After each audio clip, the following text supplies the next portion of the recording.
It's the Orioles unmasked, and back home they come to face off against Tampa Bay. Back into the division, the Orioles and the Rays go at it tonight, both looking for a postseason berth. Hi, everybody. I'm Gary Thorne. Buck Showalter doesn't very often say anything less than 1,000% in wins is good. But about this lad's road trip, even he had to say, coming home 5-3 after 4 in Minnesota, 4 in Cleveland, that is not so bad. Indeed, it isn't. It has put the Orioles back in second place and well within the shooting distance for that wild card. However, for the Orioles here, as we close in on 100 games played this year, they've got to do a little bit better at home. Let's take a look at the numbers for the Orioles this season playing here at Camden Yards. They've only won 2 of the last 9 games that they've played here at home. They're only 1 above 500 at home, 5 above 500 on the road. The difference, as you look at the numbers in the American League rankings for those, obviously the average not very high, the total bases not very high, the earned run average a little higher than you want when you're playing in your own home ballpark. The difference, as it's been everywhere this season, has been in home runs for the Orioles, but home runs allowed, 61 here at the ballpark. That number has got to come down, so they are 23 and 22. That is their record, 4th in the East as far as that home record is concerned. Jim, you want to play really great ball at home always because that's where you're trying to make hay. Well, you really are. I mean, obviously they're a lot better. I mean, that's why they're over 500 on the road. They were 51 last year, so they've improved that. But I think the one thing, as you mentioned, they've only won 2 of the last 9, and what I look at is how you pitch it. And against Tampa Bay, how are you pitching? Because we know how well they're pitched. Both the Orioles and the Rays scored the same. But I think what the Orioles have to do, this is a pitcher's ballpark. So the bottom line, and we've seen them do it in years past, back in 2010, you have to figure out a way to score more than you give up. And here, you're going to throw the home run ball, you're going to hit the home run ball. But the one number that keeps jumping out, obviously how you're starting pitching do it, and then offensively, when you get them on base, can you get them in? That number certainly has to improve for the Orioles, and then all of a sudden, doesn't matter where you're playing, the wins are going to start coming. Boy, both of these teams, Tampa Bay and the Orioles, are just struggling with that runner in scoring position number. We'll show you that. For the Orioles starters, talk about how are they pitching. Well, the Orioles certainly have done that. You take a look, 5-1, second in the American League in ERA during that stretch. The starters, the 5-1 number, 2.21 ERA. The bullpen, a 2.19 ERA. 6 consecutive quality starts. The team, when you get those starts, as you would expect, 39-5 when the starters can take them deep. Yeah, Jim Leyland said it back in 1997 when he was managing Miami. He said, hey, your momentum is directly proportionate to how your starter pitches. That 35-9-5 number, that tells you that as a starting pitcher, and that's why I'm up for this ball club because I think Britton's pitched well, Tillman's pitched well, but we all know Tommy Hunter should have been and now is better than he has been. You hope to get Hamels back in, maybe 3 weeks to a month. So they're going in the right direction. And I look at Zach Britton and I say, here's a young pitcher that's athletic. He's throwing a sinker, 90 to 93, 94 miles per hour, Gary. It's going to get a lot of people out. So you just got to figure how to catch the ball when they hit it. Talking about the opposition, something the Orioles haven't done well. And again, the wins will start coming. Wei-Yin Chen has been exceptional this season. At times has been the only scheduled starter at the beginning of the year. Has actually stayed in the starting rotation. The ball club has gone 12-7 when he makes a start. He gives you a chance to win. And if you're Buck Showalter, he will tell you that. Haven't scored a lot of runs for him. He throws the ball over. We'll see, though, because he's thrown 7 home runs in his last 6 starts, but he's not afraid to throw strikes. I love the kid because he's only, just turned 27, comes from a whole different culture, and he's done a marvelous job for him. All right, he'll be on the mound tonight. Jeremy Hellickson will be on for Tampa Bay. First of 3, back to the division. Come the Orioles for this Game 1.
Is brought to you by Southwest Airlines. Find our fares online only at southwest.com. And by Jeep. Jeep and the unique brand of freedom you'll find only in the full line of Jeep vehicles. Visit Jeep.com to learn more. Another one of those hot days here in Baltimore, but turning out to be a rather pleasant evening. Take a look at our train game time temperature. Will come in at 90 degrees, very little breeze, and humidity is going down. Storms have passed by. Visit train.com for an independent train comfort specialist dealer near you. It's hard to stop a train. Let's take a look at the starting lineup brought to you by Dodge for the Tampa Bay Rays. Jennings, Upton, and Zobrist, Keppinger, Joyce, and Rodriguez. Fold is back. First game this season. Lobaton will make the start behind the plate, and Conrad at third. You see Zobrist's numbers against the Orioles. See your authorized Dodge dealer and experience a world of performance, design, and fuel efficiency. Schedule a test drive or go to Dodge.com and check out their powerful lineup. Take a look at our AFCIA Intelligent Report. Visit AFCIA.org, the Association for IT Pros. Well, friendly confines, loves the pitch here. Can't believe that you're a fly ball pitcher, and you can say that, but its record indicates that 4-2 with a 3.32 ERA at home. We'll keep it up again. 2.21 ERA over the last 6 starts for the Orioles starters, so you want to just continue that trend. And then again, this is a home run ballpark, and he has thrown 7 in his last 6 starts. Not all of them here, but again, he does challenge it, not afraid to throw it over, and it's a great thing to be able to trust your stuff. You always talk about it. Wei and Chen does it. There are the numbers collectively. The numbers a little bit higher with runners in scoring position, so we'll see how that fares, because Hellickson has one of the better numbers in the American League at 176. Only the second start against Tampa Bay this year. He took a loss back on June 1. He gave up 5 runs, 5 hits, and 5 2/3 innings in that ball game. Ironically, all of the runs came in a 36-pitch first inning against Tampa Bay, including a Matsui home run. Jim and I were talking about the fact before the game, probably for Chen, he's not unhappy to note that Matsui's not in the lineup. Again, Matsui, he just looked for a pitch and hit a 3-run home run, and that was a major part of that, and then he settled down and pitched like he's capable of doing. Jennings will take the pitch away, and Jennings getting back into the leadoff spot where he's not hit particularly well.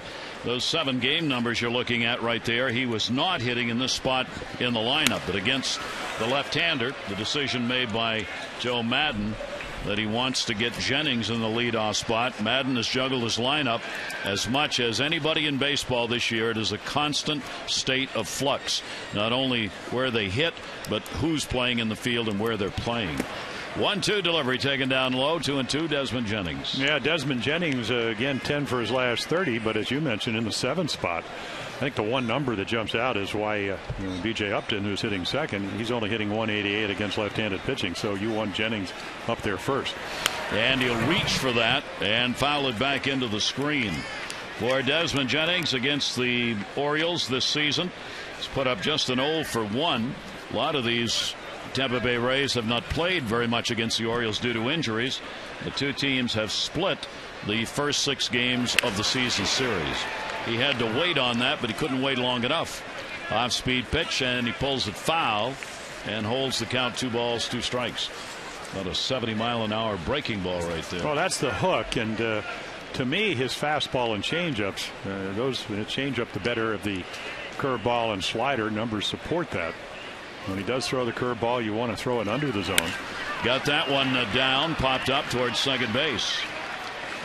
Antonia goes over, and he's got it, and Jennings is retired. Take a look at the Oriole defense. It's pretty normal in center and right with Markakis, Gold Glove winner. Same with Jonesy about 4 years ago. Chris Davis over in left. Betamete, Hardy, Quintanilla, he comes over from the Mets with a hit last night. Mark Reynolds back at first base, and Matt Wieters, who won a Gold Glove last year, playing behind the dish. Left-handed starters have been a problem for Tampa Bay. They are only 11-19 against left-handed starters. As Jim mentioned, the numbers for both Jennings and Upton at the top of the order are a couple of reasons why. Jennings hitting only .210 against left-handers. There he goes. He's 0 for 1 already. And Upton at the plate hitting only .188 against left-handers this season. And they're your top 2 table setters. And the pitch is in there for a strike, 1-2. And that is what Wei-Yin Chen is all about. Fastball away, fastball in. And again, you don't pick it up. Deceptive, not afraid to go up the ladder. Right there, perfect example. Got in on his fist. Upton against the Orioles, only 3 hits and 21 at bats on the season. These teams split the season series last year when all was said and done at 9-9, and doing the same thing so far in the first 6 this year. Here's the 1-2 delivery on the way back to the mound. Easy hop for Chen. 2 down. Take a look at Wei-Yin Chen and how they match up against his stuff. There you go. You can see the difference in velocities. So that's a pretty good mix right there. They again, they hit the slider, the curveball. Those are the 2 highest averages. That's why as the season has progressed, he's working more and more on that changeup, because it makes your fastball even faster. It just gives you more deception. So he does have 4 pitches, and he's not afraid to use them. Here is Zobrist, the switch hitter, with 2 down and nobody on. And Zobrist will take the pitch for a strike. Ben Zobrist hitting .260 right-handed, .249 left. The power has also come from the other side of the plate. 9 of his 11 home runs have been hit left-handed. Couple of off-speed pitches to start him out with, and Zobrist kind of tied up by both of them, and immediately it goes to 0-2. Well, Gary, he's on his way again. He had 20 home runs last year, and real slow start, right around 200 the first 2 months. So again, he's a type of guy. I mean, look at their inside pitches. That's gone up. Much more confident. The one constant is he will work the strike zone as well as anybody. So you have to be aggressive. I mean, once you see a guy and everybody tells you that, throw him strikes. Well, you have to, because Zobrist isn't going to swing otherwise. He swings at only 36% of the pitches that he sees. That is the lowest number in the American League. That's why he's up there among the leaders in walks, 3rd in the majors in free passes, but Chen threw him strikes. Hardy there to get it. How about that for a change? June 1, 5 runs, 36 pitches in the first inning against Tampa Bay. This one, a 1-2-3. I love Chen. I love Chen.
Two and one here at Camden Yards, 1-2 in St. Pete, and the sun setting over Baltimore. Take a look at the starting lineup, brought to you by Southwest Airlines. Markakis, Hardy, and Thome, Jones, Wieters, and Benaby. Davis, Reynolds, Quintanilla makes the start, batting ninth. Matt Wieters against the Rays, one of the best numbers of anyone this season. And perhaps the intelligent report for Jeremy Hellickson. Well, something's got to give. He hasn't won in 9 starts. Last year's Rookie of the Year. Get offensive. They don't score him a lot of runs. So again, it's not that he's been horrible. He's had a couple of injuries, shoulder, a couple of weeks on the disabled list, hit by a shin, and then go yard. The one number you look at, again, his ERA last year, he won 13, lost 10, 2.95, so it's up about a little bit more than half a run a game. But 17 home runs in about 94 innings. 21 home runs all of last season. So we'll see if the home run ball, when the Orioles hit home runs, they win. They haven't won a game in the last, they're 0-9 in their last 9 losses without hitting home runs. Hellickson's given them up, and we'll see if that stays true in this ball game. Nick Markakis with a 3-game hit streak will stand in. 4 for 21 with a couple of home runs. Lifetime off Jeremy Hellickson, who starts it out with the low strike. Nick's numbers, of course, have been absolutely in the superlatives. After coming off the DL, leadoff spot, 362, 4 doubles, 6 runs scored. He's got an 870 OPS from the leadoff spot. He's just been everything you could ask batting first. No, there you go. And again, he's made some adjustments. You can, all you have to do is he load. I mean, if you look at his numbers, obviously a lot better, but it's a different stance. You know, this is the type of player he didn't want to miss almost 5 weeks. Good fastball there up on the fifth. That is Joyce in right field, who will settle underneath it. The wind, if any, starting the ball game, blowing right to left. So you here at Camden Yards, Fold, Jennings, Joyce, Conrad. He comes over from the Brewers. Rodriguez, Zobrist, Keppinger, Lobaton doing the catching. The 2 worst defenses in the American League, going toe to toe, or maybe glove to glove. Who would have thought that? 80. Well, of course, they've already made more errors when we talk about Tampa Bay than they made all last season. But Orioles with 80 errors, and then the Rays with 76. Just unbelievable. Flags flying at half-mast, of course. The order of President Obama in recognition of the horrific deaths at that movie theater. So flags all over the country are at half-mast. Here's J.J. Hardy. And Hardy will take the pitch on the outside corner for a strike. Hardy coming in with a 6-game hit streak. He's had a really good season against Tampa Bay pitching, which says a lot. He's had 8 hits and 25 at-bats this year against Tampa Bay. And Hellickson's delivery is going to be in the outside corner. That strike zone for Jerry Meals looks as though it may have some size in this game. Well, both of these pitchers will be aided by that strike zone. But Hellickson can make the ball appear around the knees with really all his pitches. One thing is that, and Jim Presley, the Oriole hitting instructor, when they were doing the pregame world, there's the pitching coach, Jim Hickey, for the Rays. He was talking about the fact that he will throw a changeup in any count. 2-2 delivery on the way. Hardy will pop that one up behind second base. Zobrist, the second baseman, will put it away, and there are 2 down here in the first. Take a look at the breakdown on his pitches. That was a hanging changeup, but he got away with it because it's just so deceptive. Curveball, the number the highest, the cutter. That's a pitch that Joe Madden said, please don't throw. You won the Rookie of the Year without it. We don't need it. So you can see the percentage on the curveball low, which is understandable. But again, with the fastball, again, that changeup makes it, and we saw a perfect example of it, makes 91 look probably closer to 100. Jim Thome with a 5-game hit streak, and the shift is put on against him. Jim has had a home run, just 2 at-bats against Tampa Bay this year, and he's 1 for 2 with a homer. Thome, and he'll take the pitch with a slider inside. For Jim, of course, it's the muscle that they were after during the streak. Couple of home runs, hitting .318. Eddie Murray had something to do with that. Eddie had a couple of conversations with Jim after he came over to the Orioles and urged him in no uncertain terms, as only Eddie can, to maybe get back up on the plate. Well, he did, and then I was talking to him. He said, well, Wayne Kirby also, who, you know, Eddie was actually his hitting instructor, said, might not be a bad idea, and the intention is take away the outside corner. Yep.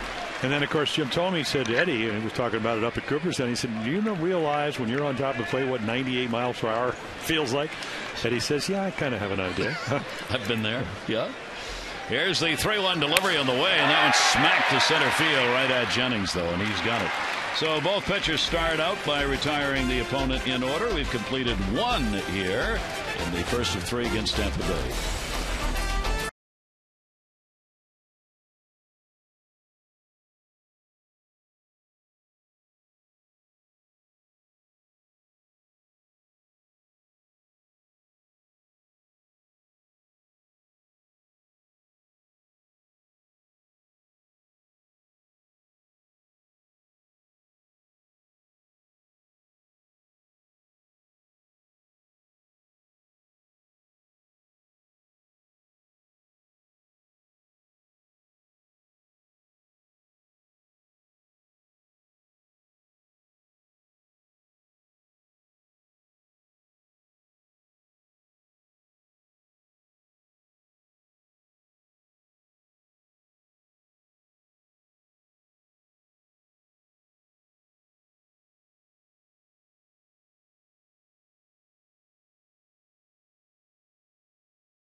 And get your second room of flooring free. 877-241-LUNA. The only problem, he's never going to deliver that pitch. Nope. You'll just have to come and guess the outcome. And the only thing better than the statue was Spencer's introduction of Mr. Palmer on the field during the game. Yeah, it was pretty special. My stepson, who's autistic, came out and apparently read it exactly the way I told him to read it. Well, he put all the affirmative numbers in there for you. He was great.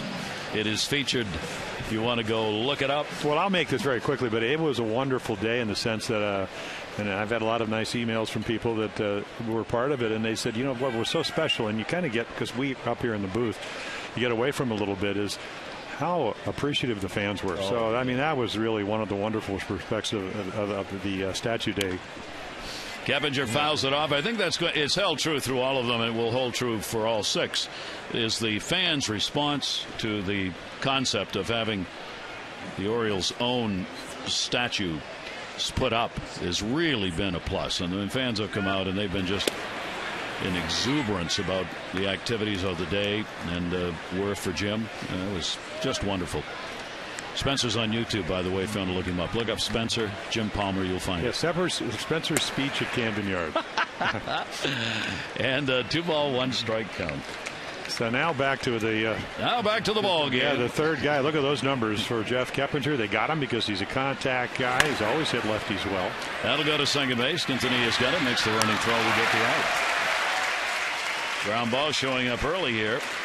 Birdland Tradition will return on Friday. The first 20,000 fans 21 and over will receive the Orioles Maryland flag floppy hat presented by Miller Lite. Don't miss out. And there's going to be a great post-game fireworks display as well. 888-848-BIRD. Go to Orioles.com. That's Friday. Here's Joyce. Or Friday, whichever you happen to prefer. You've been on vacation for a while. It's Friday. The pitch is taken up high by Matt Joyce. Joyce has a 4-game hit streak coming in. Good numbers against the Orioles on the year. He is 5 for 16. And Chen's delivery to him will be fouled off. 1 ball, 1 strike. Yeah, he didn't hesitate. Looked like he was looking off speed. Well, he's a very dynamic player for him. Came into his own last year. They got him 3-4 years ago from the Tigers, and then sent him to the minors because they want him to become a complete player. So when he's healthy, he's a good defensive player. He can hit lefties and righties. Hit righties better, but hangs in there against lefties. And Joe Madden, tough luck. Really worked with Matt Joyce. Joyce will take it. 262 off lefters, 283 off righties. He's having a good year for a ball club that is really struggling offensively, and that's what the Orioles will hope to take advantage of. This ball club's just not scoring any runs because the Orioles aren't exactly tearing it up offensively at the moment. It's been about pitching. As the Rays come in ranked 12th in average. They are 11th in runs and 10th in home runs. They get by drawing the most walks, stealing some bases, moving people around, but they too have not done anything with runners in scoring positions. So this is an interesting matchup. Yeah, both of them right at 4.1 runs per game, but there's a perfect example. Wei-Yin Chen, he doesn't trust his fastball for some reason. He tries to throw him a curveball. That's the pitch with the highest average. He goes 3-2 and then misses. And Joyce, who again doesn't hit lefties as well, especially for power, works his way down to first. And that will bring up Sean Rodriguez. Rodriguez getting the start at shortstop. The .214 batting average. He's gone 4 for 17 against the Orioles this year. At first base, Joyce. That ball's gone after first time, popped up, foul territory, and that will be out of play. We'll take a look at the loyal opposition and the numbers for these Rays. What we were talking about, since June 25, they've been held to 4 runs or less in 19 of 24 games and 7 hits or less 16 times. During that stretch, they're 9-15, 3.64 runs per game, average just .230, nothing with runners in scoring position. They've had 30 double-digit strikeout games overall. That's second. The Orioles actually lead in that department with 33. So for the Rays, offense not there. There's the 0-1 delivery. Rodriguez will take it to right. Markakis has it lined up. Runner halfway. Rodriguez is retired. 2 down.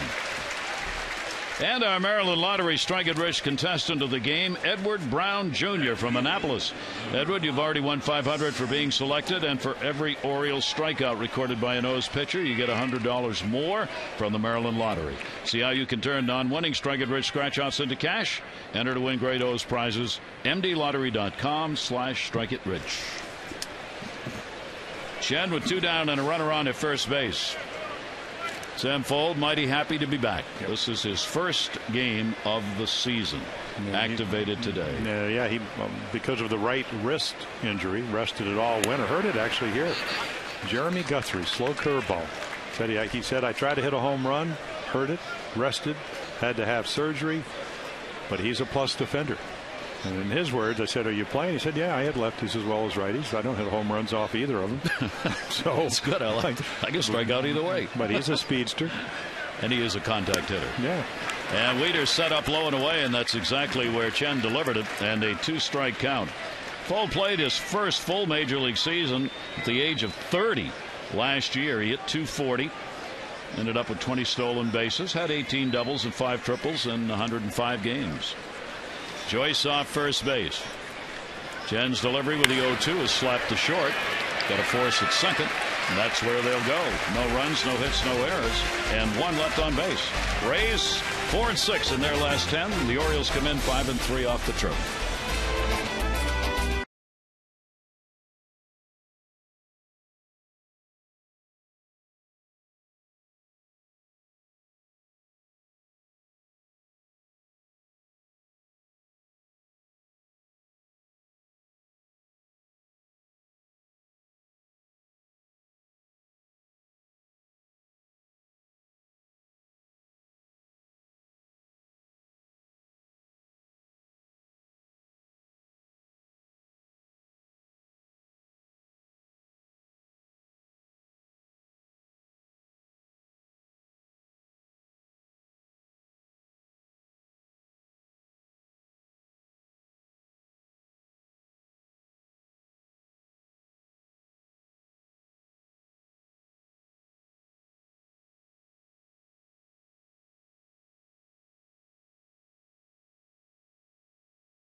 Kia.com. These are the American League Eastern Division teams against division opponents. The Yankees in first place by 7 over the Orioles, have the best mark, 18-13. Then come the Rays, then the Orioles, Toronto Blue Jays, and how about the Red Sox? Only 16-23. Red Sox have the longest losing streak in the American League at 4.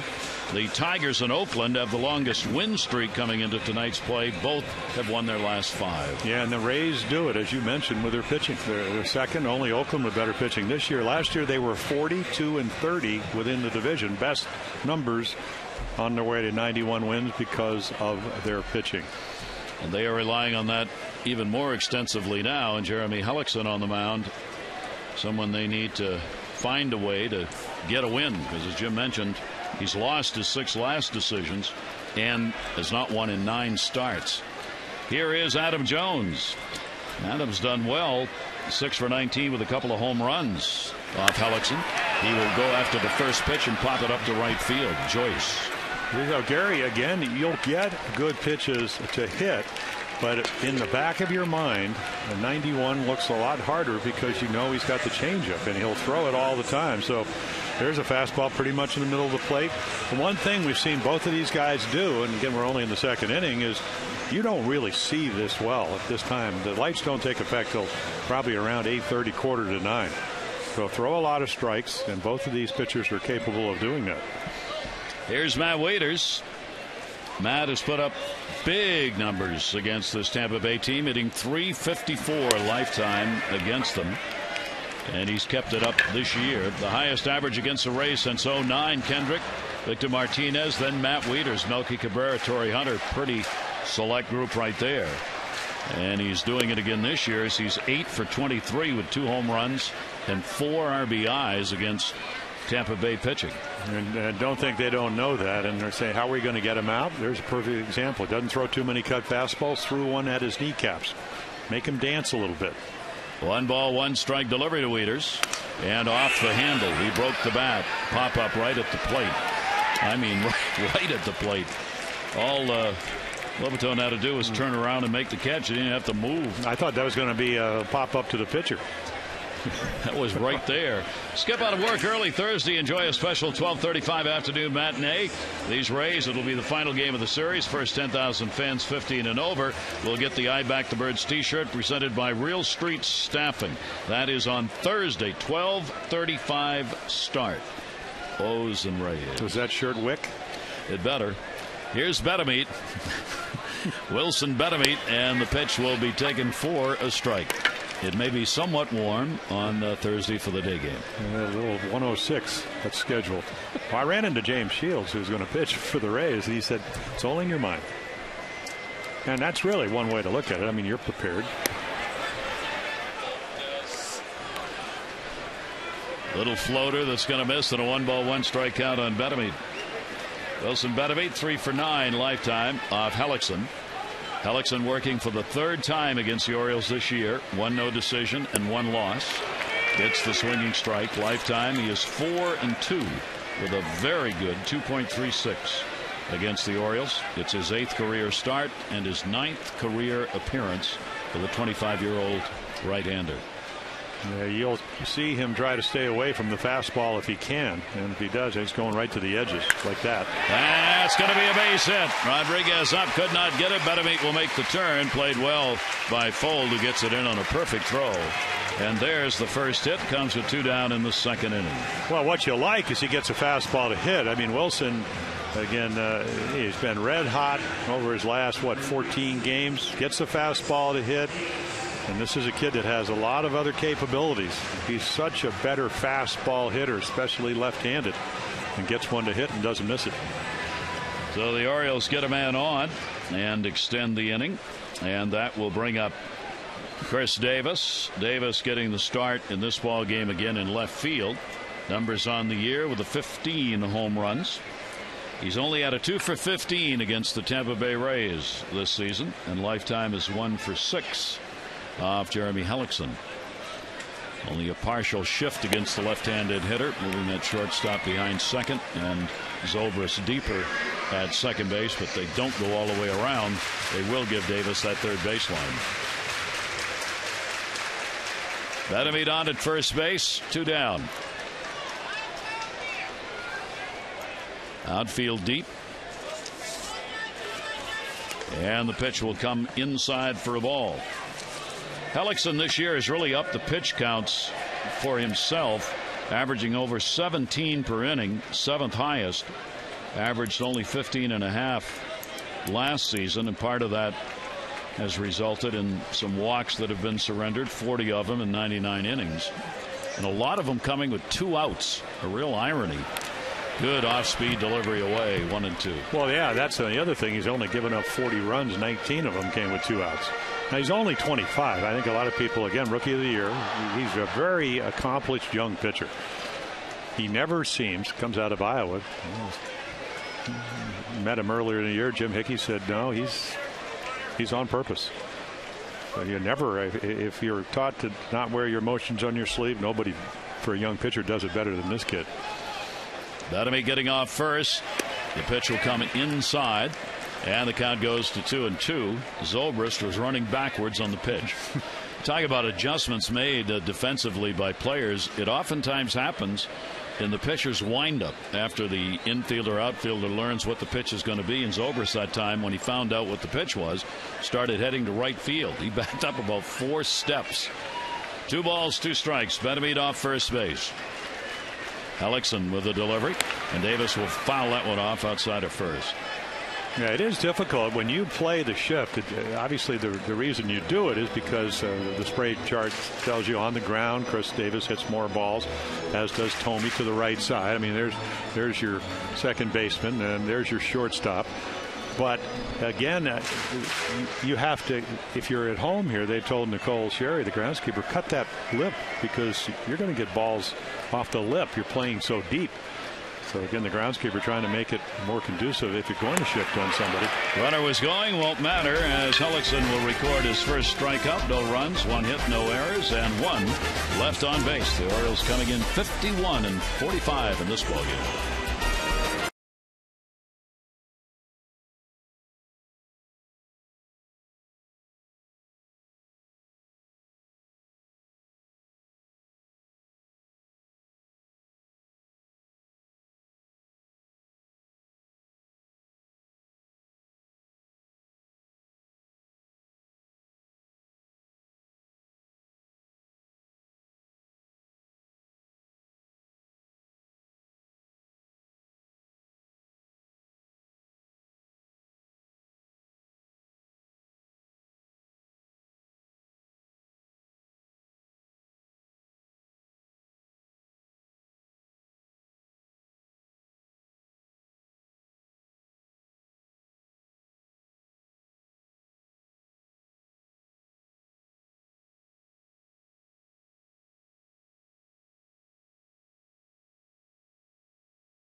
Brought to you by Verizon Fios. Introducing Verizon Fios Quantum Speed.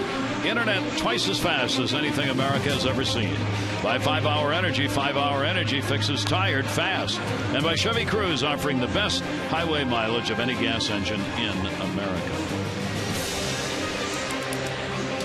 Really nice evening here at Camden Yards. And the Orioles, all games big now, but Joe Waller was noting in the press conference before the game, the Orioles are going to hit the 100 games played mark during this homestand. And then he said everything gets magnified.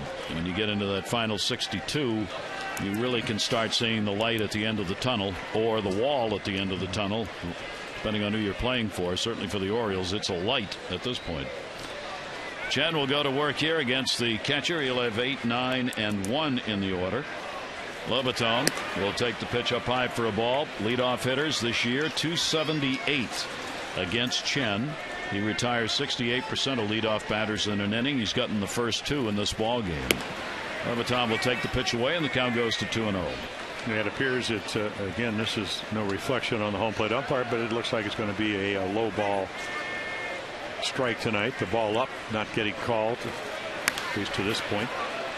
But rifles that one upstairs. But that's the amazing thing that we've seen Wei-Yin Chen. I mean, if you look, this is his 20th start. He's had, I'm penciling him today, maybe 4 where he hasn't given him a chance to win. And even 2-0, they're still late on his fastball because of the deception.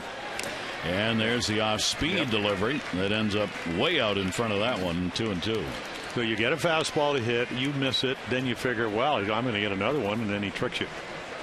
That's what pitching's all about. Chen has been noted coming into this game about having surrendered those home runs, 6 of them. And a strike taken. He got him. He hasn't given up a home run, though, in the last 2 ball games. Strikeout the first of the ball game. So again, Lobaton just totally confused. He's in a fastball count. He gets a curveball, and then all of a sudden at 2-2, he has no idea what is coming. Our Nissan Pitch Track. Get to Nissan for the biggest savings under the sun. Nissan Summer Saving Days. Visit Nissan.com or go to your local Nissan dealer. Here's Brooks Conrad, the switch hitter, playing at third base. And he'll go after the first pitch and take it to right field. Nick Markakis will meander under. And there are 2 down. Slots, tables, and dining. Hollywood Casino, the ultimate triple play at Hollywood Casino with Charlestown Races. Our Hollywood Casino League leaderboard. Among the rookies, you see Jared Parker at the top. Pitchers, 3 ERA. Wei-Yin Chen is third, 3.80. Yu Darvish, who came on with great expectations, certainly has lived up to most of them for Texas with that 3.88. 2 down, nobody on, and back to the top of the order. Jennings popped out his first time up. Yeah, that's why the A's have had, again, the success they've had. Number 1 in the American League. 2 rookie righty and lefties starting pitching, and giving them a chance to win. And a strike on the outside corner. Chen is throwing a lot of strikes here to begin this ball game. Ian Hellickson locked up early in a strike throwing match. The 1-1 delivered to Jennings, inside out on that, off the fist down the right field line, and a souvenir. So there you go. He even gets better. Again, this is a 27-year-old left-hander that, coming off 4 outstanding years in Japanese League, hails from Taiwan, and he knows how to pitch. Not afraid to throw his pitches for strikes. He's been really good here at home, which is a great sign for the Orioles. What we were talking about with their need to pick up their win percentage at home. He's gone 4-2 here at home with an ERA of 3.3, 4-3 on the road, ERA of 4.27. So a run a game better here at home. Hardy's got that one, makes the play and gets the out, and the side is retired. 1-2-3, no score as we go to the bottom half of the 3rd inning. Reynolds will be leading it off for the O's.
Far this year, you see the better win percentage on the road. The batting average here at home's actually been higher. Runs per game at home higher. Home runs per ball game up. ERA up, and the bullpen ERA up. So the difference has been in that pitching. The fact the Orioles have won more on the road is because the pitching has sustained a little better numbers than they have here at Camden Yards. But again, the magic part of the equation is, are you scoring as many or more than you're giving up? And they've done that both at home and on the road. Now, it's about equal. The amazing thing at the numbers, and that can be skewed by losing by a lot in 3, 4, 5 games, which has happened, is that they're over 500, 4 games over 500, yet they've been outscored by, what, 46 runs, I believe? Run differential not good. Tampa comes in scoring 396 runs and giving up 394. Which is in itself pretty amazing. And they're over 500 a couple of games. Here's Mark Reynolds up. Our SunTrust Inside the Numbers, exploring your financial options. SunTrust can help you find new ways to move forward. Mark Reynolds with the .209 batting average, 3 for 12 lifetime off Hellickson. 1-0 count. No question the Orioles have offered Mark Reynolds to other ball clubs, trying to find an interest perhaps. I don't think there's any question that the Orioles are not going to exercise their option on him for next year if he stays with the ball club, and we'll have a buyout of $500,000. And so far, no deal struck with a week left. Pitch is just going to miss inside, and a 2-ball, 1-strike count. And it's $11 million buyout, so that's a huge salary. It's I think a raise of $3-4 million. So, and the home runs are down, and he has really struggled against right-handers. Only 185, but again, you're just hoping that he'll help you defensively at first. Much better first baseman than third baseman. He'll start hitting home runs. He hit 17 in the last 2 months of last season, and boy, when he gets hot, I don't know if it's a confidence thing or it's a matter of just getting better pitches to hit. He is capable of doing that. He's done it just about every year. This is one of those few years where he hasn't been able to pull it off. And there was his hitting instructor, Jim Presley. 2-ball, 2-strike count on Reynolds. 4 for 12 with a homer against Tampa Bay this year. He will pop that one up towards left center. Center fielder Jennings, and he's got it. And Reynolds is retired. Went away here in the third. Fans, the Masson Orioles Facebook page is the only place you can win a signed Adam Jones 2012 All-Star jersey. Log on to Facebook.com/Masson Orioles and enter now for your chance to win. Stay tuned to Orioles games all season long for your chance to win exclusive Masson prizes. Hellickson getting 6 flyouts and a strikeout so far in recording the first 8 faced. Omar Quintanilla stands in. He has gone 4 for 11 this season against Tampa Bay, coming over from the Mets and getting a start at second base as was expected. He will rest Hardy on occasion at short, and depending on who's hot and who isn't, he's going to play some second base. 0-1 count. And he's asking Jerry Meals, was that a strike? And I guess the answer was affirmative. Probably not, because it was up. Too many high pitches being called. Hellickson with the 0-1 delivery to him, jammed him, and that's going to be fought off for a strike. That's that cut fastball, and he uses it. They had the percentage up on the board where the Orioles hit inside. Some of the guys hit out. Most of the guys worked inside on the cage, and he throws a lot more cutters to left-handed hitters than he does to right-handers, and that was a good one. 235 left-handers, 230 right-handers, 11 home runs, 11 of the 17 hit by left-handers against Hellickson this year. Quintanilla waiting. Here's the 0-2 delivery to him, and that'll come inside with a fastball and an 0-2 count. So Hellickson trying desperately to find a win here, an important road trip after a really disappointing homestand for the Rays. They went 4-6 on their recently completed homestand. And a strike on the outside corner. Hellickson gets his second K. Yeah, it's almost like, I don't know, he thought it was three outs and was walking off the field, or I mean, this is about as good a curveball as you can throw. Actually, frame, see, he's walking off. He thinks this is the third out. Well, you go 9 starts without winning. It might. You want 2 out innings? Yes. They owe me an out, and I want it now. Yeah, see, Joe knows. Now. Here's Nick Markakis. Markakis flied out to right field his first time up. Hellickson during the streak, which he hasn't won in 9 ball games. ERA's been 4.29. You got to go back to May 16 for his last win that came against the Boston Red Sox. He's still working a lot of innings. Here's the 1-0 pitch inside. In fact, he's pitched 50 1/3 innings over that streak of 0-6. He's the only other major league pitcher with more innings without getting a victory is Seattle's Hector Nosey. He's 0-7. Working 53 innings in those games. 2-0 count. That's because, as Jim said, there haven't been a lot of runs scored for Hellickson. So he's in the ball game pitching. He's just pitching behind. 2-1. And then a few more home runs than last season. Well, the reason Joe Maddon, you got to understand how good this kid was coming through the minors. He went 41-16, 41 wins, 16 losses. Then he goes 4-0 his first year, 13-10. And Joe Maddon said, why do we really need to change that much? 24 when the season started. Right to short. Rodriguez is there, and a 1-2-3 inning recorded. Only 1 hit recorded so far in the ball game through 3. The single by Betemit that came in the second inning.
the Rays.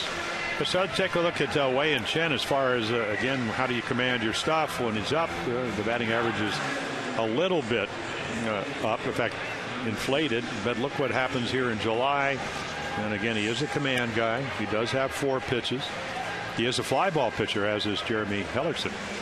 So again, it certainly hasn't let him bother it. And then again, when he's able to stay down, he does pitch up and in to righties very well, which we've seen him do already tonight. So establish down, pitch up when you get ahead. Just celebrated his 27th birthday. Chen reaching that on the 21st of this month. There are the numbers for Chen so far. Here is B.J. Upton. Upton will go after the first pitch and foul it back. Upton's trying to get it turned around. He had a poor start, but he's hitting .261, 4 home runs this month, much better than the .243 that he had for the first 3 months of the season. Here's the 0-1 pitch outside. Interesting for Upton. If he can get another home run before his birthday on August 21, he's going to become just the 8th player ever to have 100 home runs and 200 steals before turning 28 years old. Another one of the power speed players, and not a lot of those have been around baseball over the years. And that, yeah, the amazing thing, you just keep hoping he's going to get back to the way he was his rookie year. But the league has adjusted. I mean, that's a year he hit 24 home runs, hit 300, high on base percentage, tons of stolen bases. And now all of a sudden it just, you know, the average not high on base percentage, still can steal bases, still plays a great center field. When you talk about guys that are constantly in trade rumors swirling around, it's B.J. Upton. 1 ball, 2 strike count on him, and a breaking ball fouled away. The Tampa Bay Rays are seriously trying to fill that third base spot with Evan Longoria just not being able to get back. Ryan Roberts, one of the Arizona Diamondbacks infielders, has gained their attention and interest. Here's the 1-2 delivery, and Upton will go down swinging. 2 strikeouts. Just a little off. And again, if you're going to throw a changeup when a guy's laid on your heater, your fastball, you better make a good pitch, and boy does he, right on the outside corner. What a target to throw to. Matt Wieters, all 6'5" of them. And the ball just runs. Just that late movement. Good finish on the changeup. Gets the strikeout. That will bring up Zobrist. Zobrist grounded out his first time up. Zobrist second in walks in the league, and he will take that first pitch up high for a ball. Zobrist has faced Chen only 4 times and has gone 1 for 4. And the pitch is right there for a strike. Zobrist forces pitches to throw a strike, usually before he'll swing the bat. He just waits, and once he gets ahead, he'll wait some more. Here's the 1-1 delivery, and Zobrist will foul that away. Chen not giving him that chance, and it goes to 1-2. Yeah, the guys with the most walks on this ball club, and Zobrist with 65, right behind him is Carlos Pena, not playing tonight, are the 2 guys that have the most runs scored. So, and if you look at Ben's number, he's very consistent with runs scored all year long. Did he go? Check it first. Yes, he did. Scott Berry makes the call. 2 strikeouts in a row, 3 in the game. Well, if you told any major league pitcher, hey, command your fastball, and when you get ahead, even if they're guys that take as well as anybody else, they will expand the strike zone. That is what Wei and Chen has done tonight. So Chen records the first 2 outs via K's. That will bring up Keppinger. 2 down and nobody on. Keppinger grounded out to second base his first time up, and will take the first pitch for a strike. 446 against left-handers. As we noted, only Matt Kemp, Andrew McCutchen, the only players in the majors with a higher average. Keppinger, however, does not get listed in the top 10 for numbers against left-handers because he's not had enough at-bats, but not very far behind in that department. One of the most open stances you'll see in the game that he closes up on the delivery, and a 2-1 count. Yeah, I guess that's a lot of hitters will tell you the reason they do that. They'll start with that front foot open is because it does make you come back towards the plate versus staying on the plate and then flying open. And the time he gets that front foot back, he's pretty well on top of the plate. Well, again, I think the important thing, Gary, when you look at it, is where does that right foot start? Because again, it just kind of pivot on that really his right leg is his pivot, and he'll so that's right almost on the line. So watch his left leg just pivot back towards home plate to cover the outside part of the plate. Broke the bat and a base hit. So there is the first hit for Tampa Bay. It comes with 2 down here in the 4th inning. And it breaks up the no-no for Chen. On Sunday, September 9, Orioles Reach is going to team up with the Oriole Advocates for the 2012 Cardboard to Leather collection. All fans are encouraged to bring unwanted baseball equipment to the O's Yankee 135 game. Cash donations also will be accepted. Mark it down. It is Sunday, September 9. You can get more info at OriolesReach.com. 2 away, nobody on. Joyce, the only walk surrendered by Chen. He picked it up back in the 2nd inning. And Chen's delivery to him is going to be on the inside corner for a strike. Yeah, anything around the knees is a strike tonight. Joyce 4 for 19 rather, since being activated from the DL. He had an oblique muscle problem. Doesn't everybody? Yes. Well, I said, well, you didn't get Luke Scott disease, because Luke's got one too after he was red hot, but went 0 for 41 and then went 20 for 41. We've seen, of course, we know how streaky a hitter is. He played for the Orioles, but he hurt his on a check swing, and Matt Joyce hurt his on a full swing. He said it was like somebody shot him.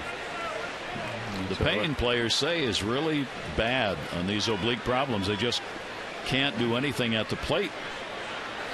And the pitch will be taken up high, and a 2-ball 1-strike count. And then again, you hit rotary. I mean, it's that rotary movement to hit, and you just can't do it. Most of the time, it's, you get it injected, try to quiet it down, get it out of spasm if that's the case, and then do the appropriate treatment. Joyce with a 2-ball 1-strike count, 2 away. Keppinger on at first, talking with Joe Madden before the game today. He too was talking about what everybody is in baseball, and that's the number of injuries. Nobody has seen a year like this, maybe ever, where so many top-notch players, starters in lineups, have gone down in 1 year and continue to be injured and going down. And the oblique problem has shown up all over the place. If there was a steroid era, which there was, we may be into the oblique era. Yeah, like I said, I thought it was a triangle. Now it's a rib injury. But again, never heard of it. When your best player, and that's Evan Longoria, I mean, he only has 82 at bats, and here you are nearing 100 games played. And then Joyce missed 23 games. I mean, they're just a litany of players throughout the league. 3-ball 1-strike count. And the delivery is going to be swung out of miss, and he goes to 3-2. He took something off that pitch and got it up. And he got away with it. But again, it's the mystery. What is he going to throw? Fastball count, hangs a curveball, but Joyce swings right through it. Very hittable, though. That's your 2-run home run pitch. They'll back up off first. Keppinger will go, and it's a ground ball towards second base. Anthony has got it, makes the play over to first. Joyce is retired. No runs, 1 hit, no errors, and 1 left on base. Hellickson, Chen locked up in a good one.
nation's largest 4G network, AT&T, rethink possible. And by Navy Federal Credit Union. Navy Federal Credit Union serves the Army, Marine Corps, Navy, Air Force, Department of Defense, and their families, federally insured by NCUA. Gary Thorne, Jim Palmer here at Camden Yards. Hope you'll get out to see the Orioles here during the homestand. All big games now. It'll be Miguel Gonzalez, David Price tomorrow night. Then the day game, 12:35 Thursday. Chris Tillman and James Shields, the scheduled starters. Hellickson goes to work here. It's Hardy, Tomey, and Jones. Hardy popped out his first time up. Going to continue a 6-game hit streak that he brings into the ball game.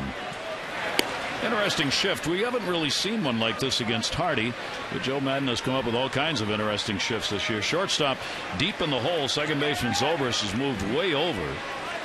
Big hole between short and second, and first and second. That'll be fouled back off the fists. Well, pull hitter. That's the way you play pull hitters, and then you hope.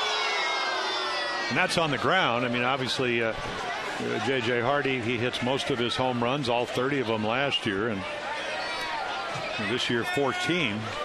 I mean, he occasionally will hit one to center field, but his power is the pull power, and that's the way they defense him. Anything back up the middle, Hellickson doesn't catch. Zobrist is going to be there. And went after one down low and somehow got a piece of that. The ball and 2 strikes. Again, he doesn't throw very many curveballs, but he has not thrown a bad one tonight. This is a game where if you get into the 4th inning and you're pitching, you know it's going to be, do I get the leadoff guys on? Does somebody make an error? Maybe a leadoff walk? Somebody get a little bit lucky? Extra base hit somewhere? Because it's not going to be a lot of runs scored here. I'd be very surprised. 2 teams, as we said, not only aren't scoring in the year overall, but really are not scoring of late. Hardy hitting better at home than on the road this year. 242 here, just 200 on the road. He's had 9 of his 14 home runs here at Camden Yards. Hellickson's 1-2 delivery to him, and that again is going to be punched down the line, foul. And I think there's a tendency. I was talking to Jim Presley today. Said, well, tell me as a hitting instructor, because I've seen, you know, Terry Crowley was here one year. They'd be second in the league. The next year they're hitting 217 going into late August or the beginning of August. He said, you don't forget, you still have to give some credit to the opposition. Pitching has gotten better. I mean, we're out of the steroid era, so it's tougher to hit. Up the middle, right where they were playing him. That's why Zobrist makes the play, gets the out. Without the shift, base hit. This Day in Baseball brought to you by Ocean City, Maryland. Make memories of your own this summer. Book your vacation at OCOcean.com. On this date in 1901, the Pirates scored at least 1 run in every inning of the ball game. That is done very seldom. And in 83, the famous Pine Tar incident, George Brett, the controversial home run in that Pine Tar game. The home run was taken away from him. Took away a lead. Kansas City lost. Then the commissioner, the president of the league at the time, actually overruled that. Lee McPhail said the umpires went against the spirit of the rule regarding the 17 inches of pine tar that was allowed on a bat. The game was resumed on August 18 from where it left off. And the famous picture, the video of Brett coming out of the dugout looking like he was going to absolutely kill everyone in the stadium. And he might have. And he might have. They hadn't restrained him. Well, they had, and I think Billy Martin was the manager. He let him hit with it before because he didn't care. He made it out. When he hit the home run, that's when he said you were using an illegal bat. And apparently, as history goes, I was reading about it today, Don Zimmer is the one who pointed it out to Billy and said, I think he's violating the rule with that pine tar. And Billy, as Jim said, let it go till it mattered. Tommy will ground that one foul. By the way, in that baseball rarity, the Pirates getting a run in every inning. In the National League, there have only been 7 games ever where a run has been scored in every inning of a 9-inning game. There has never been an American League game where a run has been scored in every inning of a 9-inning ball game. Now that's an amazing stat. Baseball Almanac. That ball is going to be popped up towards shallow center field. Shortstop, Sean Rodriguez. He's got it. Tomey is retired. There you see what these two clubs have done against one another. They have split. Rays batting average very low. Home runs in favor of the Orioles. ERA in favor of the Rays. And the starter ERA in particular. Both teams have committed some errors against each other, as they've done all year. And see the Rays, unearned runs allowed, 8 of them. So Joe Madden, Buck Showalter, 2 managers in the thick of it in ball games that matter. I thought Buck Showalter doesn't say such things very often. It's just today. Take a look at what's going on. But he said today, so when you get under 60 games, when you pass that 100 game mark, you get 62 left. His term was things change. He was talking about everything that happens when you suddenly begin to realize the end is close enough to see. We're in a fight for a postseason position. Now all of a sudden, every little thing you do makes a difference in a ball game. And it always does, except that I think the teams that aren't used to winning, and the Orioles would be in that category, the Rays aren't because they've been in 3 of the last 4 postseasons. They see that from game 1. I mean, Joe Madden every year is quoted saying, hey, in this division, you better get off to a good start. Doesn't mean you always do. So again, the team that has learned to grind it out over the last 4 years are the Rays. The Orioles are going to have to learn to do that. And grinded out time it is. Jones got a hold of that one to deep center field. That is way back in the bullpen. Goodbye, home run, the upper bullpen. Adam Jones with a tremendous clout. And the Orioles are on the board as they take the 1-0 lead. His 23rd home run of the year. Yeah, long distance. Boy, did he dial that one up coming off a good road trip where he hit a couple of home runs, a couple of doubles, a triple. But we told you, Hellickson, the one number that really jumps out is more home runs. That is his 18th of the year, only 21 in about twice as many innings in 2011. So no doubt about that home run. And the Orioles get the lead as Hellickson surrenders another, his 18th home run given up. Here's Wieters, and he'll take the pitch for a strike. Well, take a look. They're trying to go in. He misses out over the plate. And you got to remember early on in Minnesota, they had him hit a 3-run shot to right center field. He can hit him out of any part of any ballpark. Tremendously strong. Wieters will take that one the other way, and it will be a foul ball. They've measured that one at 445 feet. In a hurry. Oof. And again, if you're Jeremy Hellickson and you're pitching last year, you got over 5 runs a game. This year, you're down around 3.2. So they scored 2.2 more runs per game. And again, that's an average. Doesn't mean it happened every game. But again, runs weren't a problem for him last year, and he's just pitching a little bit better. 9 home runs here at home now for Adam Jones. Here's the 0-2 delivery. Wieters will take it inside for a ball. And the home runs Jones hits matter. They consistently have been homers that have either given the Orioles the lead in a ball game or have gotten it tied up. And this one gives the Orioles the 1-0 lead. And there's another 2-out run. Now 20 out of 41 runs. That's going to go to left, and it'll stay up long enough. Fold comes in to make the catch on it. But Adam Jones has delivered his 23rd home run of the season off Hellickson. That is his 3rd career home run against him.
Games where they have not had a home run. You go back June 17 against Atlanta. They are 5-21 this season when hitting no home runs. 46-24 when they get one or more. They are 120 home runs entering tonight. Third, the American League leader, the Yankees, with 151. And note at the bottom, 48% of the runs scored by the Orioles have come via the home run. Well, keep hitting them. Absolutely. And Adam Jones' home runs, we were talking about how much they affect a ball game. 15 of his 23 home runs have either tied the game or given the Orioles the lead. This is the 12th time one of his home runs has given the Orioles the lead. And even better, his home run last year, his 23rd, came on September 4. Yeah, well, yeah, career high of 25. Yeah, I mean, he's the Orioles' Evan Longoria, their best player. And imagine trying to win with Adam Jones only getting 82 at bats. So he's done a terrific job. All-star again this year. Ground ball is going to go to short, played by Hardy. Rodriguez is retired. He's 0 for 2 in the ball game. Time for our AT&T Mobility Trivia Fact. The O's started tonight 51-45. That is their best record through 96 games since 1997 when they were 59-37. That's the year they went wire to wire. 99 wins after going 88 the year before with wild card. Here is Fold with great speed. Betterment moves in at third base. Get into a fielder's choice his first time up. Chen, one hit off him. Orioles 1 run, 2 hits, no errors. Rays no runs, 1 hit, no errors. Rays have left 2. They've not had a runner in scoring position. The Orioles have left only 1. 1-1 delivery on the way. Started to go, held up. 2-1. And you can see Jerry Meals just say a little bit inside. A little gesture with his right hand. Been very consistent tonight. A well umpired game. Grounded to first and foul. This one well pitched. It has been very crisp. Real good ball game in that regard. That keeps everybody on their toes. Hellickson and Chen. Well, last night's game only 226. Another 3-1 ball game. Here's the 2-2 delivery. Outside, Wieters scoops it up. Yeah, you could see Sam Fold on when he got ahead in the count at 2-1. He just looked for a fastball and tried to maybe hit an extra base hit. So again, as you mentioned, contact hitter, full count. Got it in, fouled it off. So again, that's a matter right there. And if you're weighing Chen, you say, you know what, I took a little off, had to throw a strike. You learn something. That's an info pitch. Need to make a better pitch, and you can see the glove from Wieters down and away. And he's not able to get it there, but he still fouls it off. Chen has been from day one. If we went back and showed you video from the very first game he pitched to what he looks like now on the mound, same thing. We talked about Hellickson on the left and how he keeps his emotions completely under control. Both of these pitchers do that extremely well. I mean, Chen has hardly had an extra breath. He will surrender the walk here with 1 away, his second walk of the ball game. Take a look at our PNC minor league report, brought to you by PNC for the achiever in you. John Rudiger, the outfielder, we've talked about this season. 1 for 3 in the Eastern League. Debut Monday with Bowie, AA. 290 on the year overall. 25 walks in 81 games. He played at Delmarva, Frederick, and now the 22-year-old getting a chance at Bowie. And out of a good baseball program at Arizona State. College ball. 1 down, 1 on, 5th inning. So what do they do? Do they hit and run if the count maybe gets 2-0, 2-1?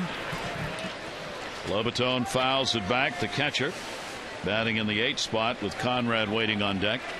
You know, if you're Joe Madden, and we just saw him, you're going to try to push the envelope because you are struggling for offense. 27-year-old switch hitter at the plate. Right-handed 333, left-handed 161, so by far his better side average-wise. They play him in the middle, squeeze him a little bit. Throw over to get him back 0-1. See what they do. They manufacture runs. They lead the majors in walks, second in hit by pitches, and third in stolen bases. Yeah, only 29 of those 81 on the road. And I asked Joe, he said, well, maybe it's on base percentage. And not a whole lot of difference. I think it might have something to do with the turf down at Tropicana Field.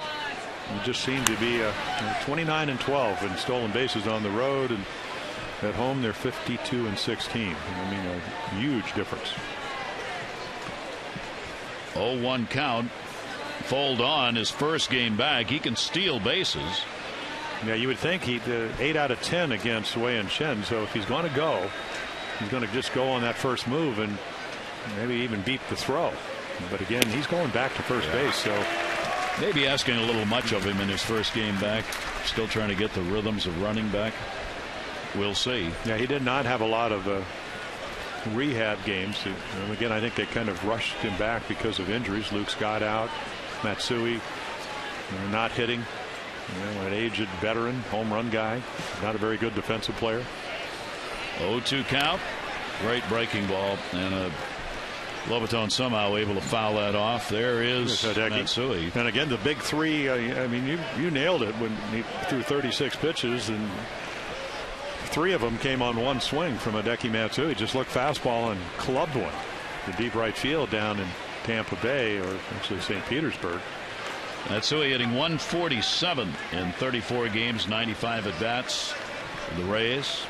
0-2 count, and kept it away and got him swinging. Well, you know what he does, Gary? Again, timing. You're trying to destroy or disrupt the timing. He just quick pitches, a little slide step.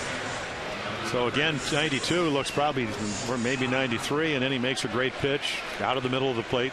Both of these pitchers, with really the one exception, the home run by Jones, have been able to do that tonight. Our Kia Pitch Track brought to you by Kia Motors. To learn more, visit kia.com. So the runner Fold remains at first base with 2 down now, and here is Brooks Conrad, who's on a 2 for 27. Maybe that's why he swung at the first pitch the first time up. He's been struggling. And the pitch is taken for a strike. I mean, when you're Conrad first start since July 7 for him. Well, they got him from Milwaukee in the first 7 games. He was hitting over 350, and then since then it's been a struggle. He's a 32-year-old fill-in, Jim, really, with Longoria out at third, and perhaps not enough. We mentioned they are looking for a third baseman. Well, the other alternative, and that's Sean Rodriguez, and I was talking to Dwayne Statsu, the play-by-play guy, and he was saying that Reed Brignac, who had played last year, didn't hit as well as he did the year before. He's hitting like 230, but he's a very good defensive shortstop. So Elliott Johnson, switch hitter, they use him, but he's made errors, steals a lot of bases, but they're still trying to shore up their defense and get somebody that can deliver the clutch hit. Yep. 0-1 count on Conrad, and he'll foul that one back. And the count will stay at 2 strikes on Brooks Conrad. The number 9 hitter with a runner on at first, so Chen does not want to turn this order over. He'll try and finish it off right here. Chen winning his last outing against Minnesota, giving up 3 runs, 6 hits, over 7 in that ball game. A real good start and getting back on the winning track.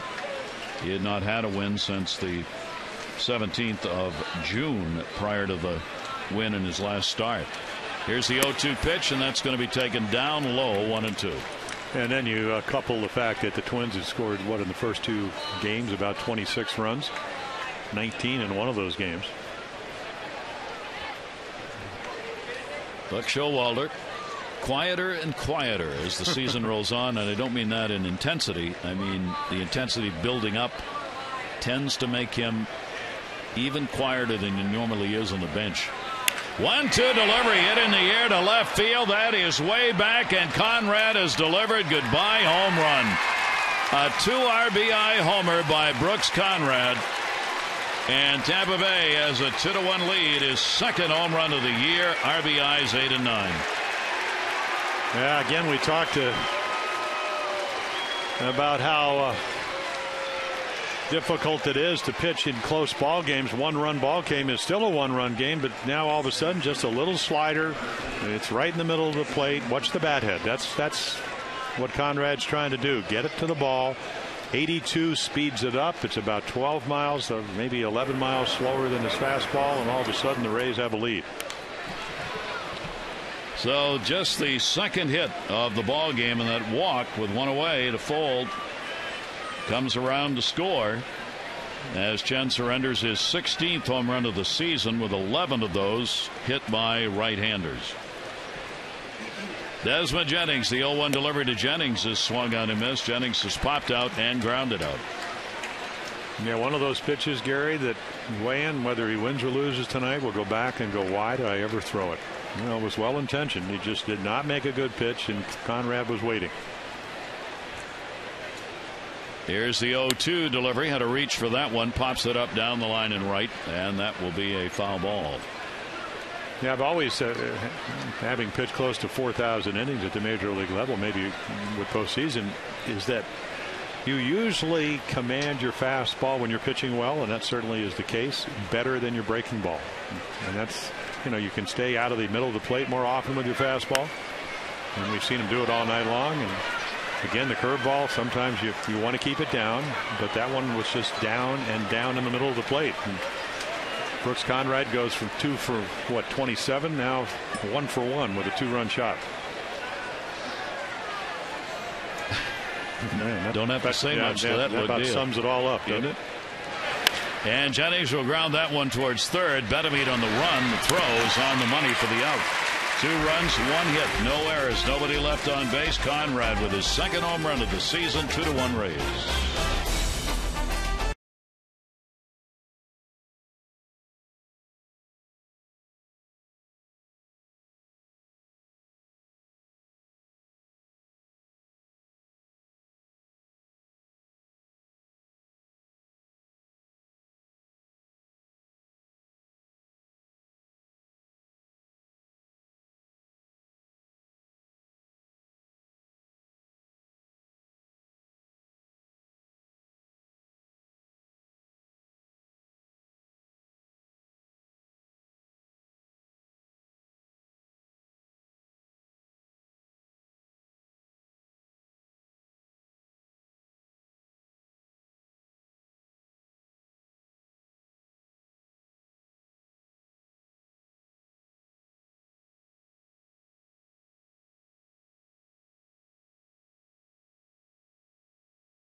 Ranked third. Both, though, have used the long ball and a 2-1 score in this one. And Jim, kind of a ball game, just going exactly the way we would have thought it was going to go. Well, yeah, you know, I mean, Hellickson, he's now thrown 18 home runs. He makes one bad mistake to Adam Jones. Of course, I don't know if it's a bad mistake because he's got 23 home runs. He hits them off everybody, but he misses his spot. There's a solo home run. And, you know, and again, I think 21 of the last 26 home runs the Orioles have thrown are solos. But the 2-run home run after the walk, and, you know, a lot of times you walk guys because you're wild. Sam Full earned that walk, and then Conrad gets a hanging slider, curveball, whatever it is, and all of a sudden you're trailing by a run. And it's going exactly to Coyle, you know. And just what we were talking about, when you get to this point in the season, they are grinded out games. This is a grinded out ball game, and there are going to be a lot more of these for the Orioles if they're going to stay in contention for a postseason berth. They're going to look like this. Well, you're right. And again, I mean, here you are. You're not even halfway through the game. Hellickson, you know, he's looking, has 1 in 9 starts. So, again, he's just going to go out there, try to put up zeros, and the Orioles are going to try to inch back into the game and hope their bullpen is better than the Rays.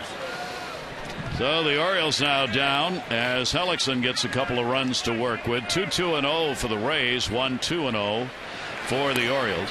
And Wilson Betemeet will take the pitch. He had a single his first time up, giving him a 4 for 10 lifetime now against Jeremy Hellickson, who wants the new baseball. The irony, perhaps, is that neither of these teams has had a runner in scoring position. They are 13 and 14 in average with runners in scoring position. So that must be the answer. Don't go there. Just hit the ball out of the ballpark with nobody at second or third. And that's what's happened so far tonight.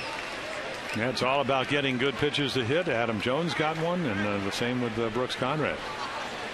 Wilson Betemeet hitting at .257 on the season. And he'll take the pitch, and it's going to be on the outside corner for a strike, and that'll even it up at 2-2. Yeah, he probably thought it was away, but again, all those strikes tonight, nothing up. Very consistent. Jerry Meals behind the plate. Betemeet's been Putting some numbers up here. He's gone 312, 12 extra base hits since June 13. And Betemit on the inside pitch fouls it off, but it's caught. That'll be a strikeout, the third for Hellickson.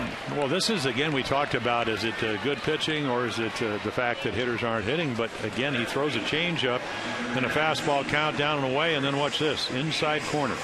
And then you get the foul tip. Jose Lobaton able to hang on to it. But again, in and out, up and down. Both of these pitchers tonight. Only 2 mistakes. A more costly one by Wei-Yin Chen. Orioles. Chris Davis, he struck out his first time up. O's have not had the leadoff batter on base through the first 5 innings. And they've only swung at 4 of the offerings by Hellickson on first pitches for the Orioles at bats tonight.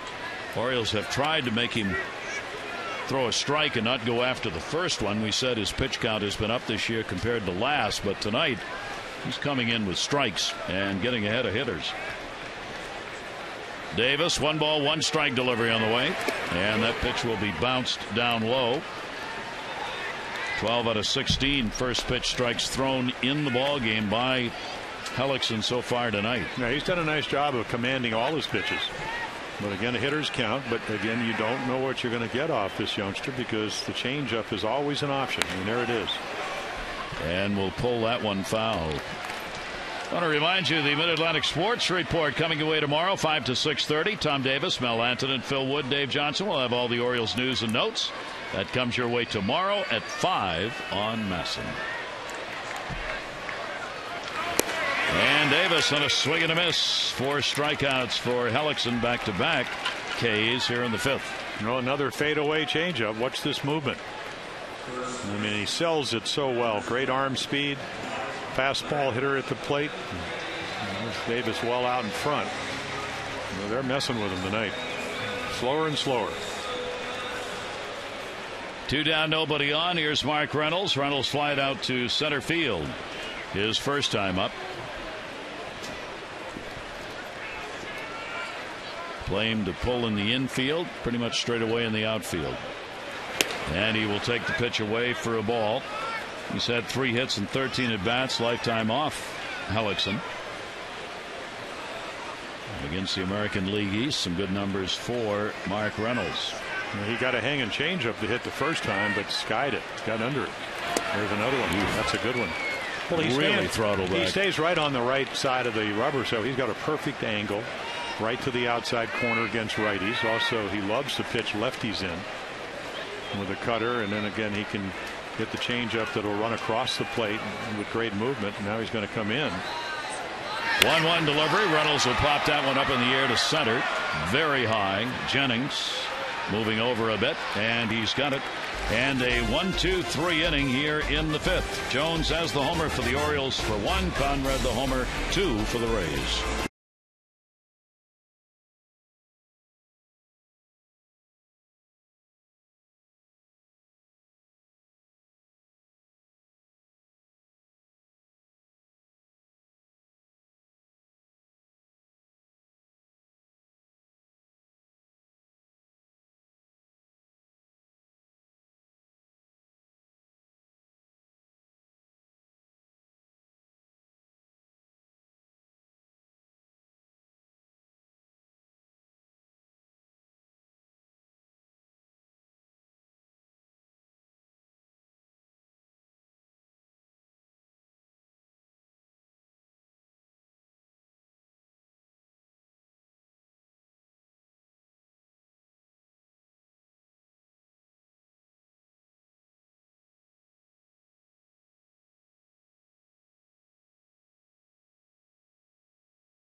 division opponent, the Rays, looking for wins in this chase for the W's to get to the postseason. Wei-Yin Chen, the team 12-7 in his starts this season. Chen has walked a couple and struck out 4. The Orioles on the home run by Jones, but a 2-run shot by Conrad has made it a 2-1 ball game. The sun going down and some beautiful colors in the sky over Camden Yards. Yeah, I was happy that thunderstorm went right by on each side. There were thunderstorms north and south, according to our excellent weather map and our TV cameraman weatherman. Both sides of the camera, from behind it and in front, he does the weather. We watched them go by just before the game started. We go to the 6th inning. Leadoff batter Jennings has popped out and grounded out, and will take the pitch up high for a ball. The Orioles trying to get it going. B.J. Upton leading off this inning. Upton has grounded out, struck out. Foul back. Upton and Jennings sharing the top spot in the lineup, depending on whether it's a right-hander or left-hander, even though neither, as we said, have put up very good numbers against left-handers. And once again, he just can't quite get to that fastball. That's in there. Yeah, that one a little bit better located. Upton with a 1-ball 2-strike count, asking the home plate umpire about the call. And we'll watch away against Chen, looking for his first hit. Upton has an 0 for 5 against him. He's the DH in the ball game tonight, generally in center field. That one down the line, and that will be foul. Yeah, he's really had a good changeup, and again, the home run on a breaking ball. Went away from it. 2-strike breaking ball by a guy that had been slumping, and that is the difference to this point. Left-hander with a 2-2. Same place. Yeah, it's hard a lot of times when a guy is that late. We've seen him when a guy's that late on your fastball, you're figuring, well, if I throw him a breaking ball, and we saw that with Conrad, it's going to speed up the bat, and it did. But the changeup, he swung through it the last time, and there's a breaking ball, well thrown. Started it off the plate. Brooks Conrad, the homer, is second of the year, giving a team the lead of 2-1. Not a ball game yet, obviously, to be decided, and that's what he did not want to do. Chen surrenders the walk. It is a leadoff walk here in the 6th inning, 3rd walk of the game.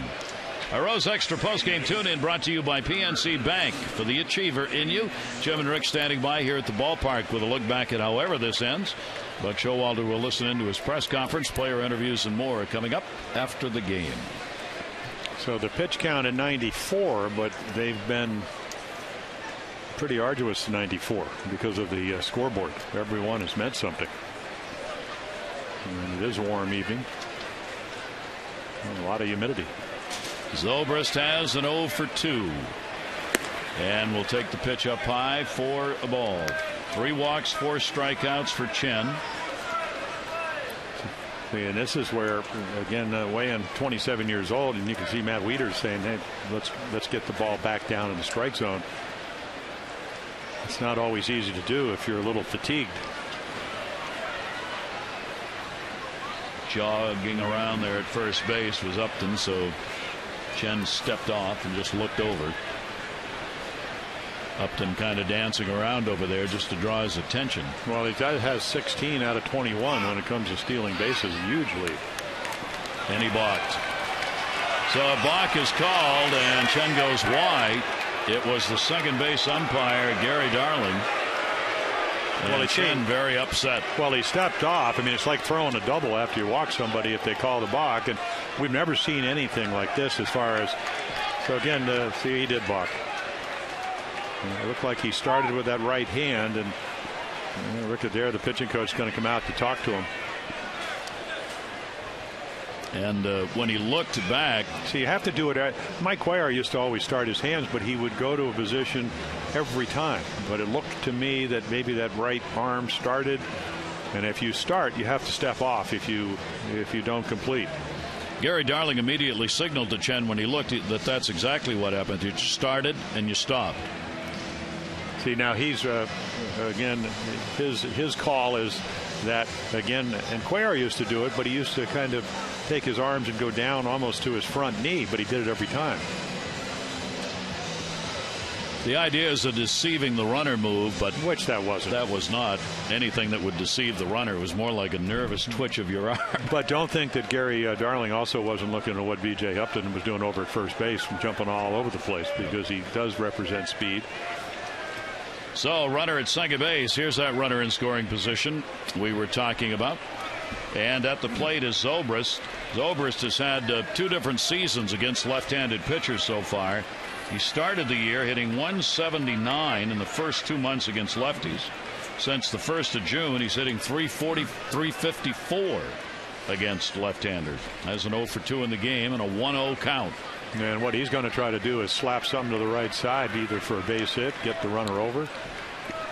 Shows bunt, drops it down. They got to go to first. Chen got to hurry, and no, just got him. Zobrist came very close to beating that out, and a perfect sacrifice. Well, it really was, Gary, but again, when you find out about what Wei-Yin Chen can do, very athletic. He calls Bedeman off at third base. I mean, he's got the better angle coming in, but he's already called him off, and then fires a rocket that, again, must have gotten him by about a quarter of a step. Or maybe not. That was close. Very easily could have been a tie, which is supposed to go to the runner. So Zobrist gets his first sacrifice. What he's unhappy about is the call. It forces the Orioles infield in. Keppinger, the cleanup batter, up. Yeah, with the 3rd best number against lefties with a base hit already. Work the count. Hitting 358 off left-handers, 1 for 2 in the ball game, and Keppinger has a 5-game hit streak now. With runners in scoring position, not bad. He's hitting 279. The Rays coming off a homestand where they went 4-6 and hit 183 with runners in scoring position during that homestand. Here's the 1-0 pitch to him, and that's going to be blooped down the line, and that is a fair ball and a base hit and an RBI. Markakis over to get it. Keppinger delivers the single. Upton will score, and the Rays extend the lead to 3-1. Well, there you go, manufacturing runs. You talked about it. The leadoff walk, the balk right here. Just, I mean, really fight it off. Matt Wieder's head goes right down because he knows it's going to fall. So, again, not a great offense, but they certainly make it count here in the 6th. 19th RBI of the season for Keppinger, put in that cleanup spot because of his numbers against lefties, and lo and behold, it works. And Matt Wieters goes out to have a little conference for the first time all year that I've seen. We've seen Wei-Yin Chen get a little bit upset because of the balk call. Kevin Gregg up, 98 pitches thrown. Balk call playing a big part in the inning. Upton the leadoff walk, second on the balk, sacrifice to third, bloop single by Kessinger for the RBI. Matt Joyce still only 1 away. Joyce a walk, and he is grounded out. Chen's pitch to him inside and fouled off. Still only 3 hits on the board for the Rays. They've had the 2-run homer by Conrad, the single by Keppinger in the 4th, and the RBI single by Keppinger here in the 6th. The Orioles a home run by Adam Jones. One of just 2 hits. Bellamy to single the other. Chen the 0-1 delivery. Got a hold of that one, right field, going back Jones and Markakis. Jones trying to get there, and he will. Runner was all the way down to second and will hustle back. Joyce retired on the long 370-foot out. Yeah, other than the Conrad home run, one of the first really good swings, and no way that Markakis is going to get to it, but Adams able to run it down just short of the wall, deep right center field. And then Keppinger probably should have tagged up, especially when the ball became playable. I mean, I don't know if there's a little wind because of the storms that passed by, but that ball didn't, off the bat, it seemed like it was going to go farther. No wind at all right now at the ballpark. So the runner back at first base, 2 down. And here's Rodriguez. Sean Rodriguez has flied out and grounded out. He's hitting just 228 with runners in scoring position on the season. The team hitting 237. They're next to last. The Orioles are last, hitting 233 with runners in scoring position. 1-0 count. Chen got it in. Ball driven out towards Davis. Diving and makes the catch. Chris Davis all out on that one, and Rodriguez is retired. A run on a hit, no errors, one left on base, and the first big defensive play of the ball game goes to Chris Davis in left, retiring the side here in the 6th.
The Rays have the 3-1 lead over the Orioles.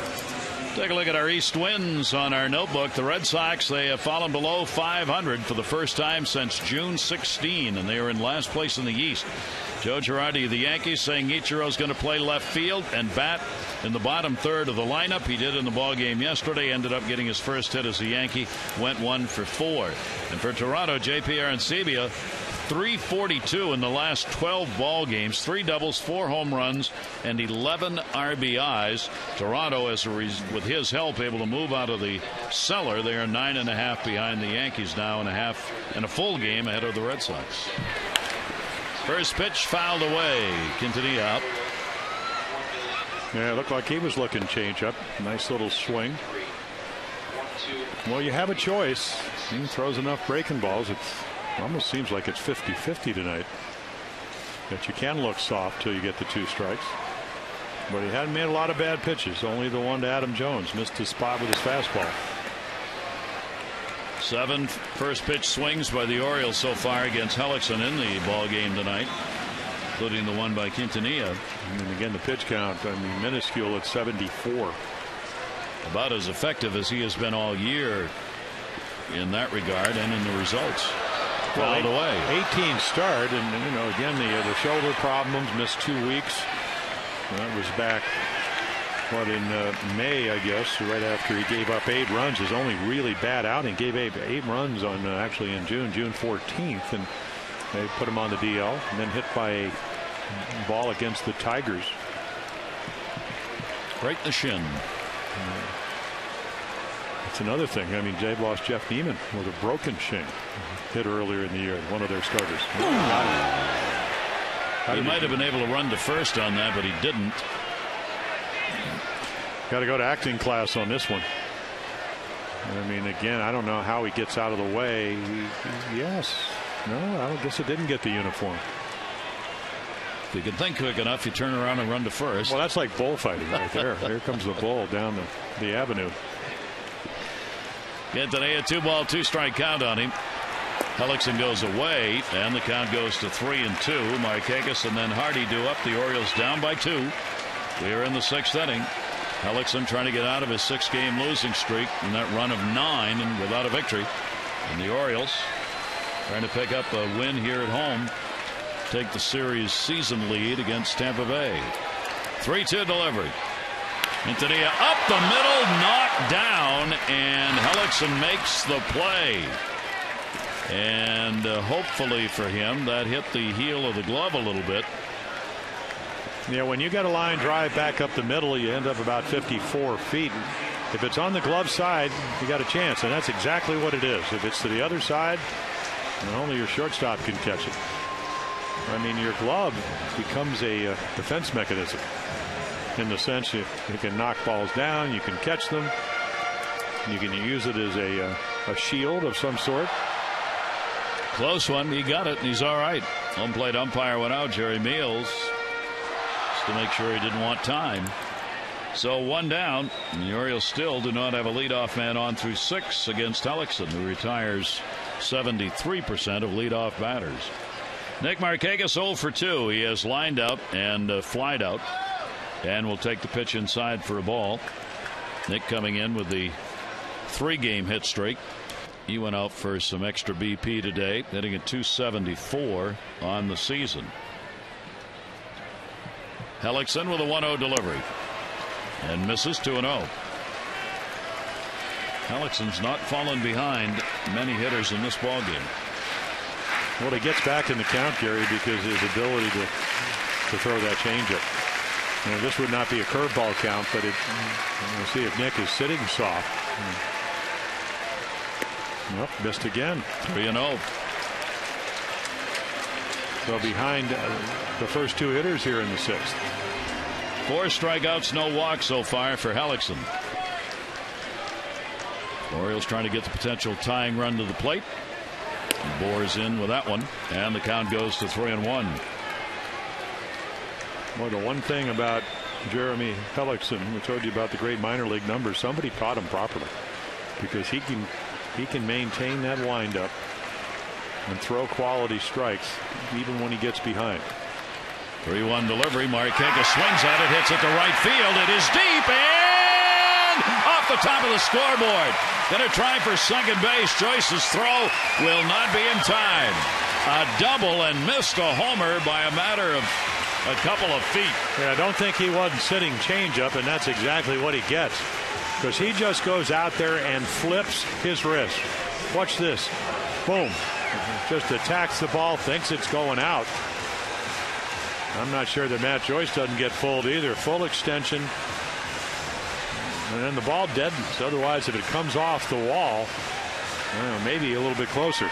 And that's going to bring the pitching coach for the Rays, Jim Hickey, out. Again, I don't think it's the double. I think it's the fact he's gotten behind 2 hitters here in the 6th.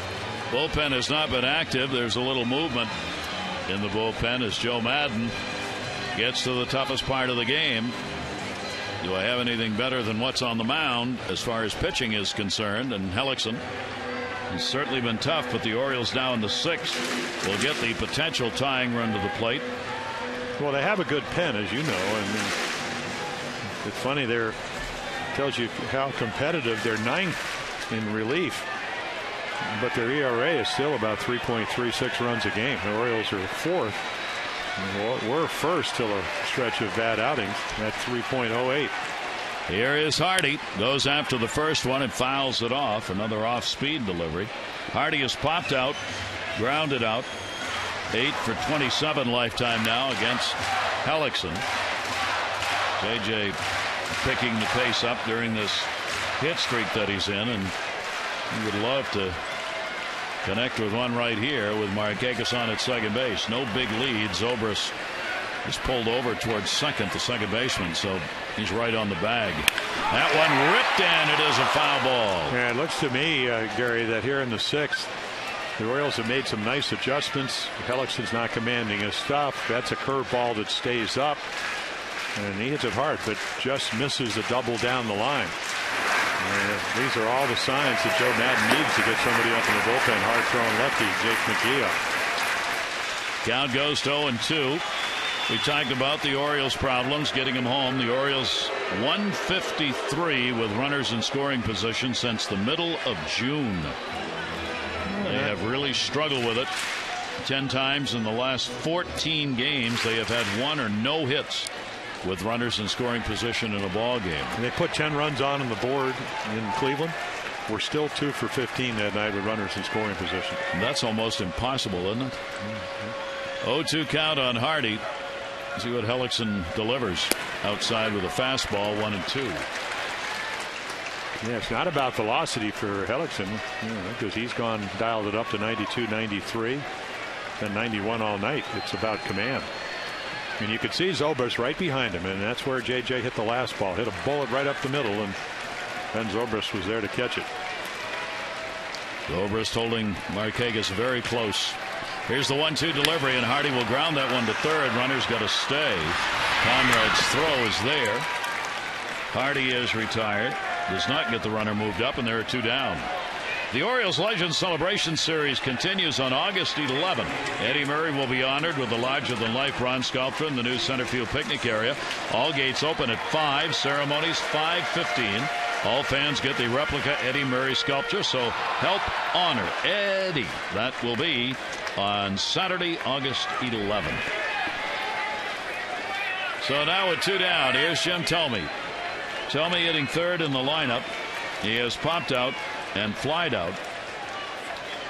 He is 0 for 8 against Hellickson. Takes it, and it misses for a ball.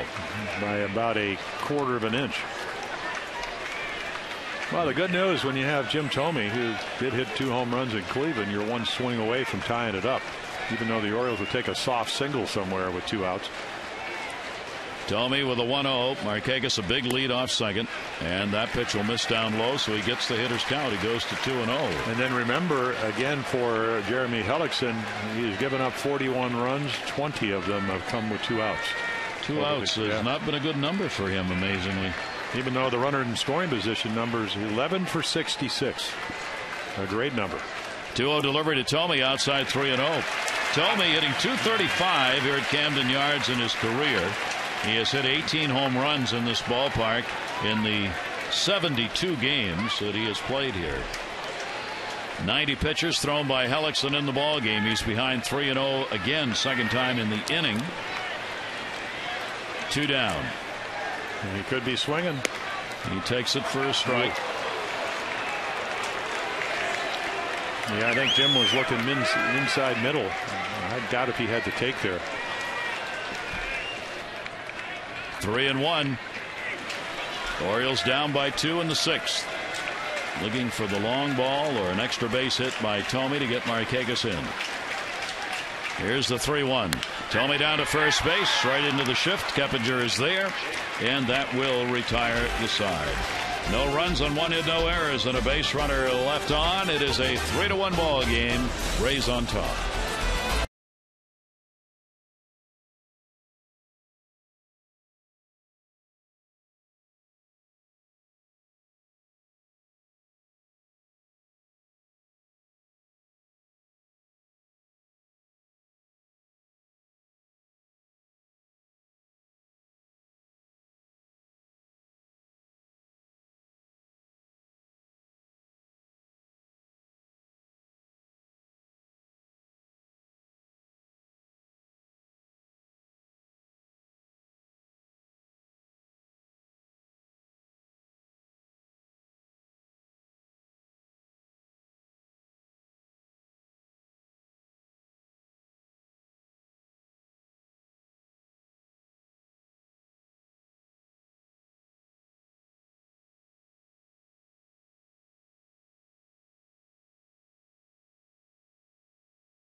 First 23rd home run of the season, a 440 plus foot blast, and then after a walk to Sam Fuld, a 2-run shot by Brooks Conrad makes it 2-1, and then the phantom balk. Wei-Yin Chen doesn't agree with it.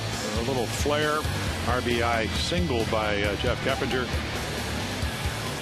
and then a nice little defensive play by Chris Davis playing left field tonight.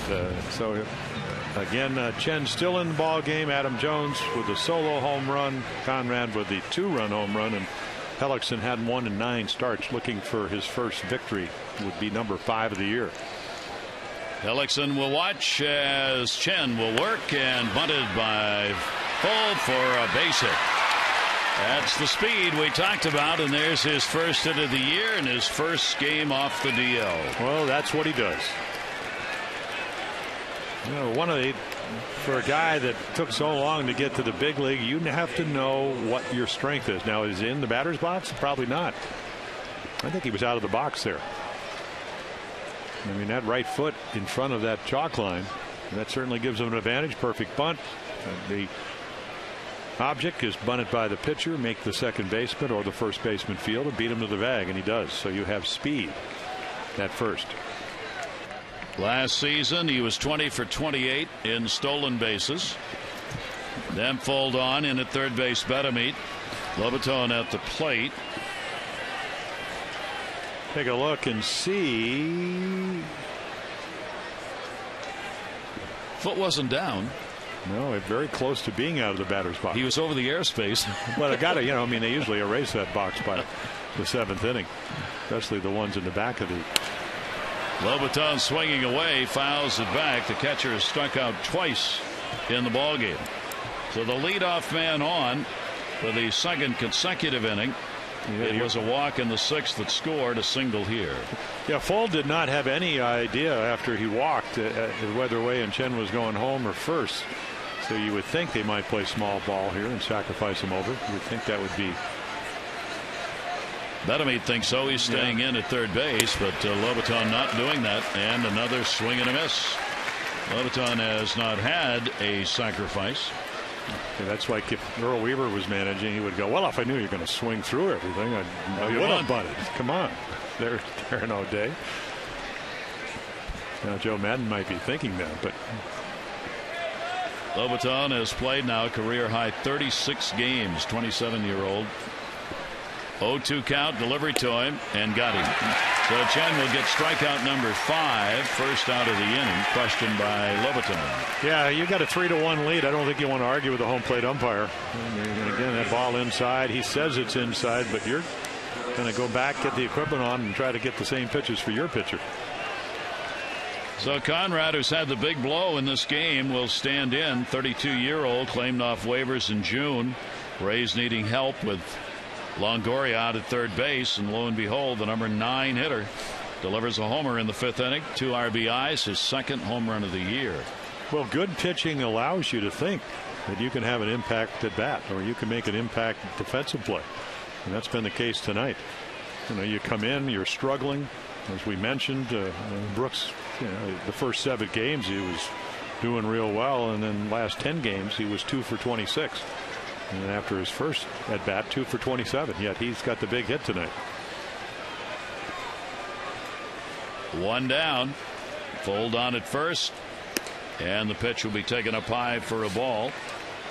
This team has really struggled on the road. They have lost. Tampa Bay's lost 8 of their last 12 games played on the road, hitting only .228 during that 12-game stretch of road games, and being outscored 16-8. Well, they're 21-22. Didn't they start out 13-1? Yep. I mean, great start this year on the road. That pitch is taken away, and the count goes to 2-0. So Chen, leash getting a little shorter. We're in the 7th inning. Bullpen is ready if needed. Day's been throwing out there throughout the inning. And the top of the order, Jennings waiting on deck, while Hellickson, the opposing pitcher, watches. Here's the 2-0 delivery to Conrad. He'll pop it up second base. Bonilla puts it away, and there are 2 down. Celebrate the second half of the season with a group outing to Oriole Park. Gather up your family, friends, co-workers, or strangers if you don't have any friends, and have a great day or night here at the ballpark. As few as 15 fans or party facilities up to 1,000. And make your next group outing a good one. 888-848-BIRD or Orioles.com. That's going to be it for Chen. O'Day will come on to do the pitching, so Chen will leave. He'll not have a chance to pick up his 9th win, but he does give the Orioles a chance to win this ball game. 3-1, Tampa Bay on top.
Can come back in this game. Here's the man who gave him a chance to win it. Well, it really has. And again, they don't score him a lot of runs. So now, last 13 starts 9 times, 3 or less runs, only 1 tonight. But he really uses all his pitches. He makes a mistake, a 2-strike hanging off-speed pitch to Brooks Conrad. That's a 2-run shot, and then the balk, and again some situational hitting, small ball by the Rays. But again, he pitches very well. It's exactly what you want when you're trying to win the wild card for the Orioles. And there he is. First time I've seen him upset because he didn't think he balked. They called it. It cost him a run. He still would not have been the pitcher of record other than losing. But again, he pitched the way you want a starter to do to give you a chance to win. Darren O'Day, again, you can look at the record, a very good one, but 7 earned runs last 8 games. So he needs to get a little bit back on track, and when he's good, he is terrific. Jennings will face him with a runner on at first and 2 down. Fold started the inning with a single. They've not moved him up. Jennings will take it for a strike. For Wei-Yin Chen, by the way, the 109 pitches thrown is the most he's thrown this year. 108 in each of the last 2 starts. It is the second game in which he's given up only the 4 hits in a ball game. Twice he's given up only 2. O'Day with the 0-1.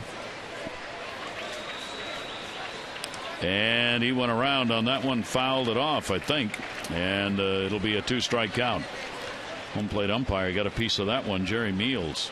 And Darren O'Day doing what you want to do when you have speed at first, throw strikes early on. Sam Fold with a big fake as if he was going to steal a base. And since they couldn't move him over after the bunt base hit to lead off the inning, the stolen base is not out of the question. 0-2 the count. Yeah. See if Fold might go. He does. The pitch is up high. Wieters' throw is not going to be in time. So Fold, he's having quite a debut here. Coming off the DL, he's had a walk and a run scored, a single, and now a stolen base. Well, again, this is what he does. They bring him up because he's a good defensive player. You're going to play a lot of low-run ball games if you're the Rays. He can steal bases. That's pretty much on Darren O'Day. Don't think the advanced scouts did not give him his release time. In other words, how quickly he's able to get it to Wieters. And Matt really had to rush that throw. No chance. Now Jennings with a runner in scoring position will take the pitch away. And the count is 2 balls and 2 strikes. So here's another chance for them with a runner in scoring position to try and get what would be a very big run here in the 7th inning. Rays already have the 3-1 edge. 2 balls, 2 strikes, 2 down. Desmond Jennings awaiting, and he got him. So O'Day comes on and gets the strikeout. A runner left on. 7th inning stretch time brought to you by Jack Daniels Tennessee Honey. Fly straight. Drink responsibly.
3-0 for the Orioles, so the Orioles are going to have to try and make one of those late comebacks in this ball game. For Wei-Yin Chen, overall a solid performance. Well, he pitched great. And, coming into this series, don't think the Orioles didn't know you're going to get Hellickson. You talked about the fact he's 4-2 lifetime with a very low ERA, 2.36. Then you get the 13-game winner tomorrow and David Price, and then you get James Shield pitching in 106-degree temperature on Thursday. So you knew, are my guys going to be better than theirs? And tonight, to at least this point, and again, it's a 9-inning game, so anything can happen, only a 2-run difference. Hellickson's pitched better than Chen, even though Chen was very good tonight, and that's just the way this game is played. So the Orioles will try and use, the long ball again, get somebody on base and see if they can't find a way to put another one out. Adam Jones delivering the home run. Hellickson is up to that 92 pitch count now as we go to the bottom half of the 7th inning. Keppinger is going to move over and play at third base. And Pena, who did not start, off the bench and back over at first base, his normal position. So Keppinger goes from first to third, and Conrad is out of the ball game. That'll bring up Adam Jones. His home run in the 4th inning is 23rd. He's also flied out to right field. And this is exactly the way you want to face Adam Jones, with a 2-run lead.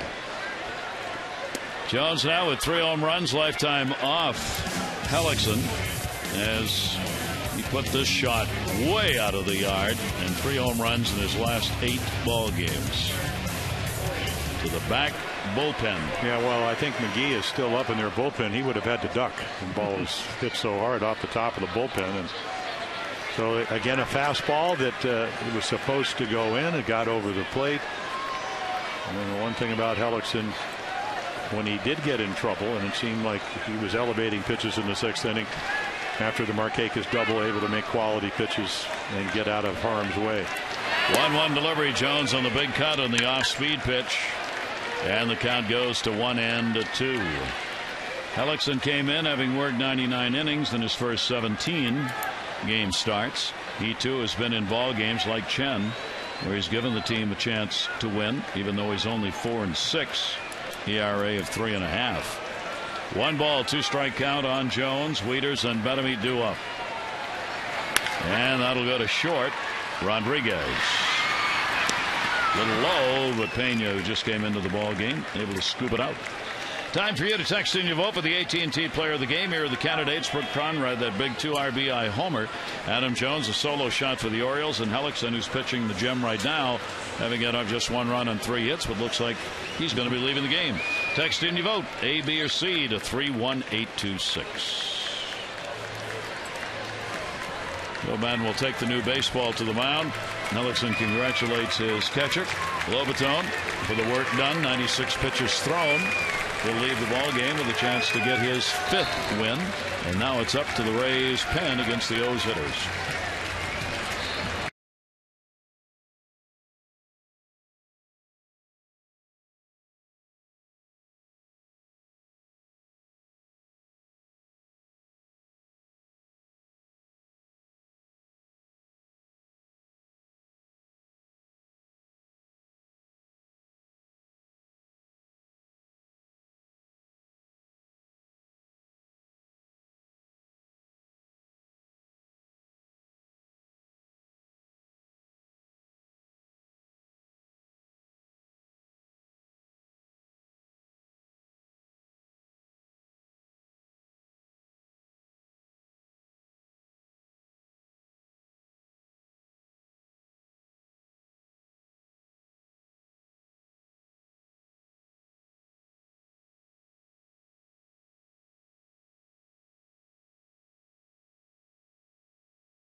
time this year he has surrendered 1 or no runs in a ball game, and pretty impressive numbers. Yeah, and he's only 4-6. If he wins tonight, he has a 1-9 start, so he certainly pitched a great game. Only the home run to Adam Jones.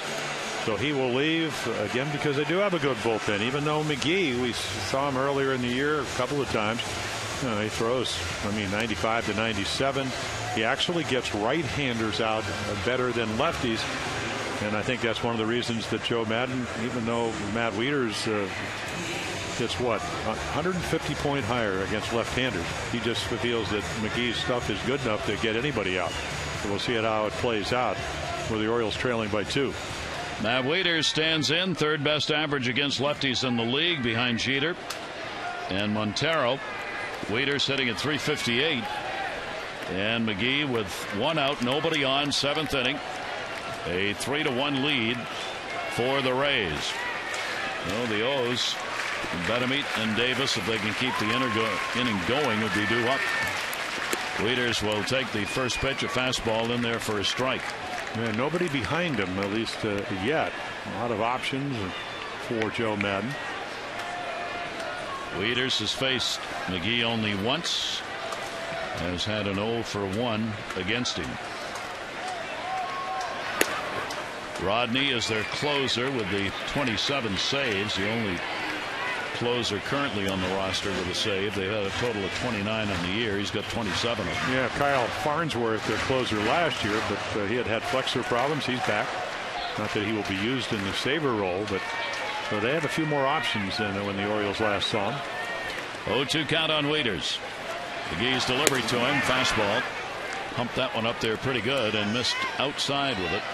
96-mile-an-hour heater. Well, he's got an arm, and again, he won't turn 26 till I think the 8th of August. He came in when they had the in interleague play when we had the pine tar incident with Joel Peralta.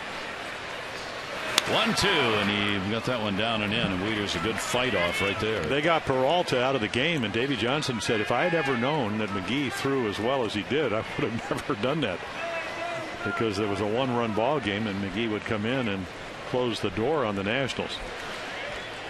1-2 count. There is Farnsworth up in the bullpen. So now the matchups begin. Here's the 1-2 delivery, and the fastball away. Wieters keeps the bat on his shoulder, and a 2-ball 2-strike count.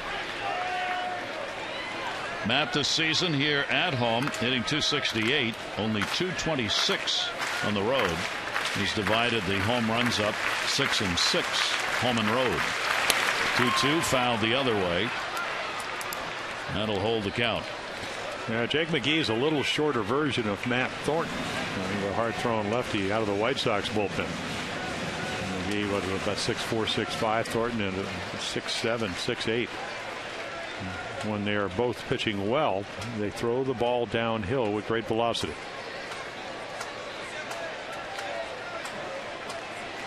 The delivery to Wieters, and a fastball by him, and starts with a strikeout. So again, 7th. Yeah, again, only 131, 8 for 62 now. That number goes down a little bit, and only 1 home run. And that was by Carlos Santana last week when the Rays played Cleveland. So you're right, a game of matchups. Can we maintain the lead? And they need 7 more outs. Betemit turns around to the better side by far, as Wilson Betemit against left-handers was hitting .169, right-handers .284. So Betemit will try and muster something here to get on base and get the potential tying run to the plate. 0-2. But this is so for Joe Maddon, he knows the matchup is more favorable for Wieters against McGee, but trusts the stuff of McGee to get Matt out, and he was able to, and then he knows he's got a better stat matchup right here because Wilson Betemit a much better hitter when he goes to the other side of the plate. And the 0-2 delivery, and a strike on the outside corner. So McGee comes on, gets a couple of Ks. Betemit just standing at the plate arguing about that one. And it remains after 7, a 3-1 Rays lead.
in Game 2. Miguel Gonzalez will take the mound against David Price. Our coverage on MASN HD 6:30 O's Extra presented by Jeep, followed by our game coverage at 7. All the access you need right here on MASN.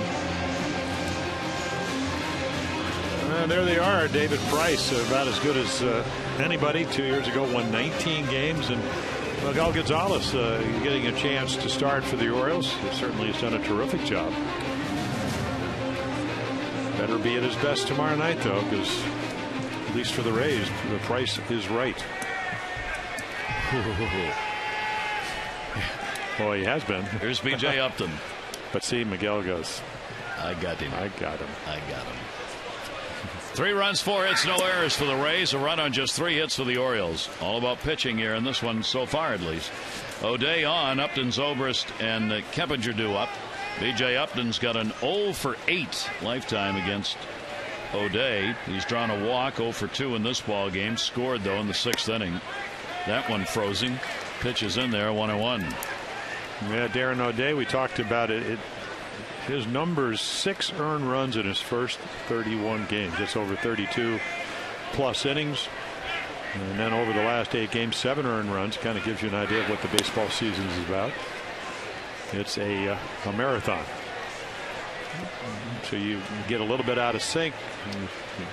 More pitches in the middle of the plate.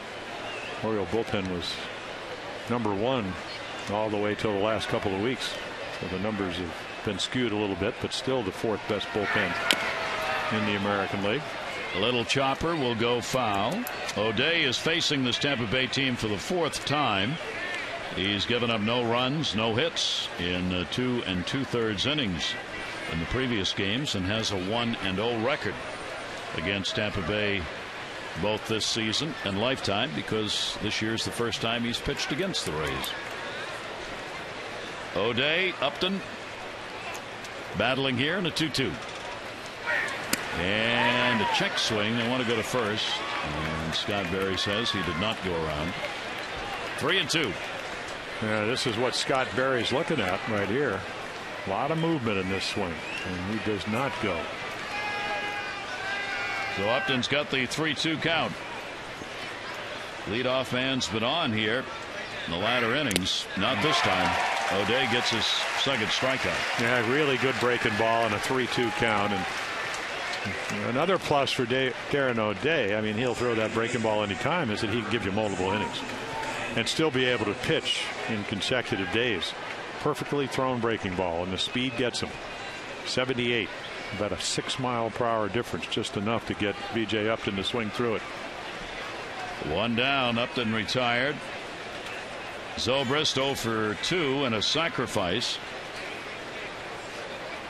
Then Zobrist put that runner over to third base. Upton in the 6th inning, and he would score on Keppinger's single.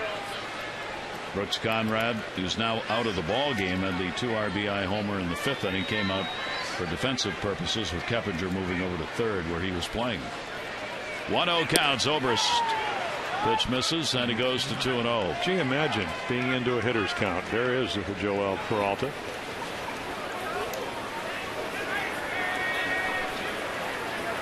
Trying to time his warm-ups to make sure that he's ready when the bottom of the 8th inning starts. Zobrist inside corner. Zobrist has the 2 for 2. The only times he has faced O'Day this year. Chen out, 3 runs, 4 hits, 6 2/3 innings, 3 walks and 5 strikeouts. The home run hit by Conrad. O'Day with a 2-1. Got it in, fouled away, 2-2. Yeah, you look at Ben Zobrist, he hits 205 the first month of the season, but his on-base percentage is over 36% of the time. He hits 202 the second month. It's still well into the 300s. Then his average in June goes to 344. He gets on 44% of the time that month. It's one heck of a month. 2-2 delivery on the way, and that will miss, and the count goes to 3-2. It's kind of the way this team this year, Tampa Bay, doing what they generally have done. They live off their pitching. Last year, 2nd in ERA, 13th in average, 8th in runs. Again, a lot of walks, stolen bases. And that's what they're doing again this year. Not quite as successfully, and there's another one that misses. O'Day thought he had that in there. So a 1-out walk to Zobrist. Follow the Orioles with MLB.com at Bat 12 app, iPhone, iPad, Android, BlackBerry, and Windows Mobile. Live audio pitch tracking, video highlights, and more at Bat 31826 for details. 1 on, 1 down, 8th inning. Keppinger, the RBI base hit in the 6th inning, a single in the 4th. He was left stranded. A couple of hits, 3 at-bats in the game, and now has a 5-game hit streak. They can do a lot of things with a bat. Only Juan Pierre strikes out less. So you can put runners in motion. You can do what you did when Zobrist bunted to Upton, who had walked, went to second on a balk. You can bunt him to third, knowing that Jeff Keppinger is going to make contact, and he did. Didn't hit it very hard, but the infield was in, just flared it down the right field line for the 3rd run. Keppinger, another one of the Rays who has had injury problems this year and been on and off the DL. Day throws over, taking Reynolds over the top of Zobrist. Zobrist edging off a little bit over there. Don't know that he would go here. He's got 12 stolen bases, 12 out of 20. And he's extended that lead. You see that front foot's up on the cut of that grass on the cutout. That's about as far as you can go with a lead. 0-1 count. Throw up and away, so he gets back in on his belly underneath. He certainly has drawn O'Day's attention. Yeah, well, they're not going to steal it on Wieters because he throws well. They're going to steal it on O'Day. So again, if the release point or the release time is up there, anything over 1.3 is, when you have speed like Ben has, you can steal. Runner not going, ball in the air towards center. Jones coming. He's got it. Adam Jones. Keppinger is retired. What a great jump on that ball. I mean, the ball, what a great read off the bat. That's what the good outfielders do. And hit off the end of the bat, and you could just see him. I mean, he's coming in. He makes the play look easy. Great focus. Rough landing, though. Got the head of the ship down a little low on that, didn't he? Oh, the nose gear. And that's going to be it for O'Day. They're talking about the matchups. Joyce coming up, and Buck Showalter is on his way out and will make the change. So it'll be Kevin Gregg coming on to pitch, the second out of the bullpen for the Orioles. He'll come on here in the 8th inning. Runner at first base, 2 down. And the Rays here in this first game of the 3-game set. Rays have a 3-1 lead.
$1 from the Maryland Lottery for your chance to be the Maryland Lottery contestant of the game. Play, strike it rich, scratch us, and enter your non-winning ticket codes at mdlottery.com/strike it rich. And Edward, maybe more to come. Kevin Gregg will try and add to that total. Yeah, he's actually really worked his way back into the back end of the bullpen. He was being used as a mop-up guy last year. 22 saves, 37 the year before he came over from Toronto. And again, look at this. You can match up against a powerful left-handed hitter because he gets lefties out. And the other part of the equation, the trading deadline is coming up. So he may have some value to other teams because he's been pitching well. Kind of the lost man for much of a month and a half. But to his credit, he has taken the ball, and when he's been in, he's gotten the outs. When you go back the last 6 years, 144 saves. He would get you on the edge of your seat. Heart rate would go up. Captain Chaos, that was his nickname. He said, I don't mind. That's around the edges of the plate. Work the count deep. You sound like a seller here. And a swing and a foul tip and a 1-ball, 1-strike count on Joyce. Runner at first, Joyce 0 for 2, and he has drawn a walk. Well, I sat at a table with Jim Rice, Bruce Sutter, and Whitey Herzog, Hall of Famers, on Sunday night, and they were talking about Don Stanhouse. Well, this is a bigger version right here. And they were talking about how Stanhouse had really good stuff, but he didn't want to throw it over till he had to. And the pitch is in there for a strike, and it goes to 1-2 on Joyce. So with Kevin, tinkering, and again, to his credit, he's really worked on his windup. He's a big guy at 6'6". And he's been able to get hitters out. When you look since early April, only 7 earned runs in 25 1/3 innings. That one's going to go down the line. It's going to take a 1-hop off the wall. Marquez plays it. Runner at third is going to be held, and it will be a double. So Joyce, who had gone 0 for 2 against Greg, and the only other times against him, delivers a 1-hopper off the wall, moving Zobrist over to third. Joyce with a 2-bagger. Yeah, he's trying to go in with 2 strikes, and again, when the count's in your favor, if you're going in, you better get in. And he doesn't get in all the way, and Matt Joyce waiting. So, well, there's a huge moment in this game. 2 in scoring position, 2 down. We're in the 8th inning. The Rays have a 3-1 lead in the ball game. Sean Rodriguez 0 for 2. And he'll take the pitch inside for a ball. He was robbed of a hit in his last time up. And he has hit Greg. He's 2 for 4 with a home run lifetime off Kevin Gregg. And the one good number for Kevin is, again, inherited runners, and then inherited runners down to third. Only 2 out of 11 have scored. Big cut, 1 ball, 1 strike. Here's another chance for the Rays. Well, they up that number. And they also get Kevin Gregg on a night where he doesn't have great velocity. He can usually throw 92 to 94. He's 89 to 90. And those are generally hittable. The delivery to him is on the outside corner. That's the pitch a couple of hitters have taken a second look at. 1-2. Well, every once in a while, Jerry Meals will call that ball maybe just off the corner, and that was one of them. Rodriguez hitting .228, runners in scoring position. He'll take the pitch inside. And then the backdoor slider, you throw it right at the right-handed hitter's hip and hope it comes back to catch the inside corner, and it didn't. 2 balls, 2 strikes. Zobrist at third base. Joyce at second. That doesn't go to short. Hardy is up with it. He'll make the play to first, and Greg gets it done. So no runs on 1 hit. 2 are left in scoring position. We go to the bottom of the 8th.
will contribute $50 to support the American Heart Association Heart Walk.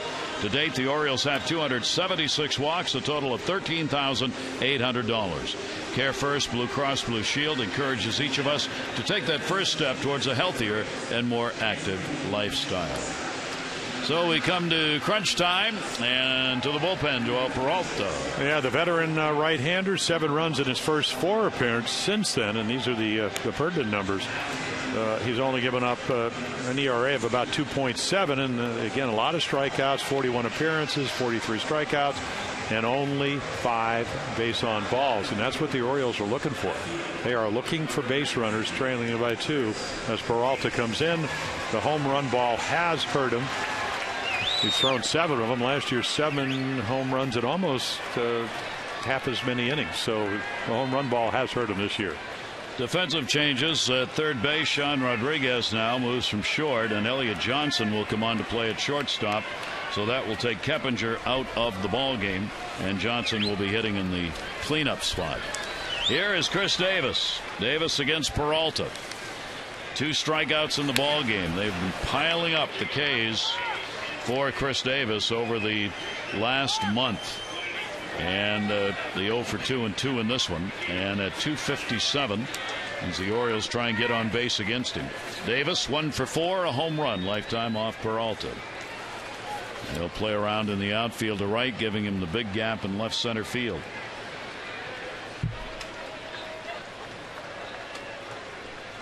Peralta with the 0-1. And Davis a chopper off the catcher. Well, there you go. 3 earns a run in each of the last 5 games. And the big question is, what's their record? Because again, they're just scoring so few runs. But again, what they do year in and year out. And there's their manager, Jim Hickey, their pitching coach, done a terrific job over the last 5, 6, 7 years. 0-2 the count on Davis. Orioles still with just 3 hits in the ball game, only 5 for the Rays. And Davis will foul that one back. The Orioles' last hit came in the 6th inning, a double by Markakis. He was stranded. One of only 2 runners the Orioles have left on tonight, and he's the only one to be left in scoring position. As these 2 managers have gone through matchups here in the last 3 innings. Rays trying to hang on to the lead, and the Orioles trying to come back. 0-2 on Davis. Peralta's pitch is foul tipped, and it will stay at 2 strikes. Robiton on the toe. That was a splitter, and of course try to get ahead of Chris Davis and then go softer and try to get him out on his front foot, and that's what this pitch is. It's from 89 to 83 miles per hour. He's just able to flick it off the shin guard or the knee pad. Chris trying to get things going. It has been a 158 batting average since June 15. And that's over what, about 103 at bats. 0-2 the count. Peralta's delivery to him, that'll be foul back. Davis obviously very important in a lineup that relies as much on the home run as the Orioles do. For 48% of their runs, they need Chris Davis. Well, he's been a streaky hitter this year. And you can see again, good average. Those are, boy, if you could take those numbers, you make the point. But he's always struck out, kind of like Mark Reynolds, where he's over 30% of his at bats are via the strikeouts. And Mark Reynolds has been as high as 38, 39% in years. 0-2 delivery to him, and there's another one. He just cannot get loaded. I mean, again, this is a great pitch, but he can't cover the outside corner because everything's gone. Just watch his front side. It's already gone. I mean, the head, the shoulders, trying to stay loaded, but again, a well-positioned ball with good movement. And there's another strikeout. So Peralta gets the K, and that will bring up Mark Reynolds. Reynolds has flied out to center field twice in the 2 at-bats he's had in the ball game. Reynolds 0 for 5 lifetime off Peralta. They put the shift on, moving the second baseman behind second base. And it goes after it and misses. Took a lot, in fact, off that pitch. Breaking ball that stayed up, but Reynolds couldn't time it. One strike count, one down in the 8th.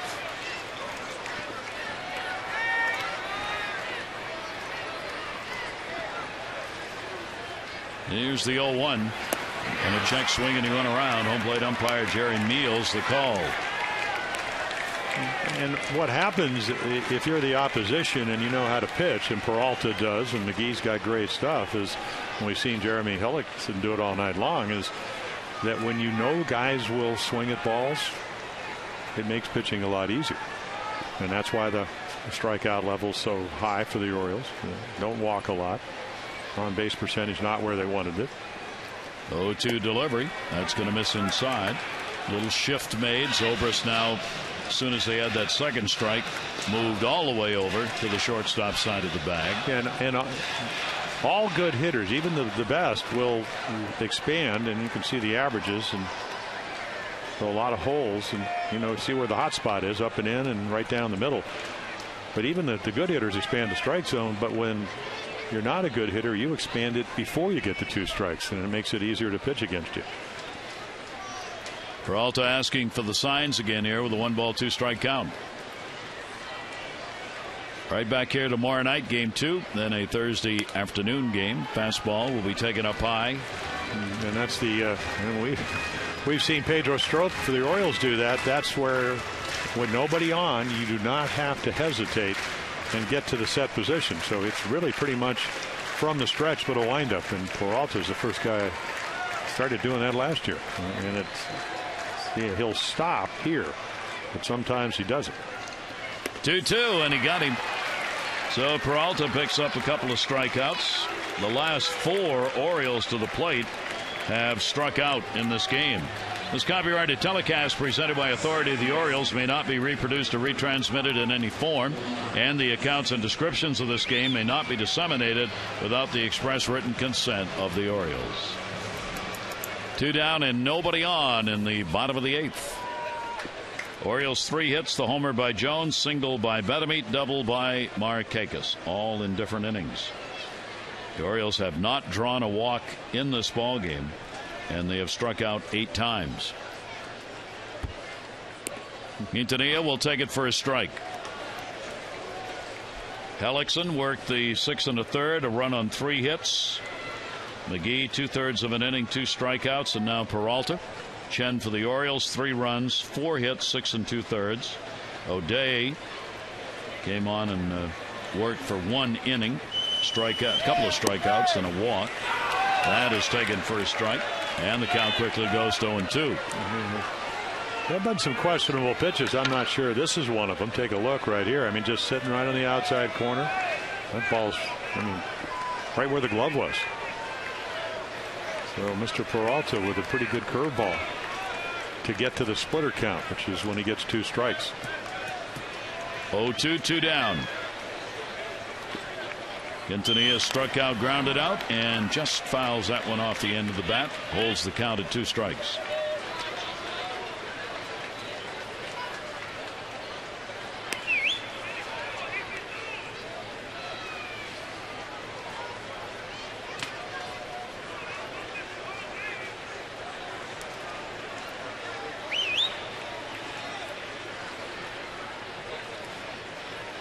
Peralta with the 0-2. Orioles trying to get the order turned over here and get Markakis to the plate in the 8th inning.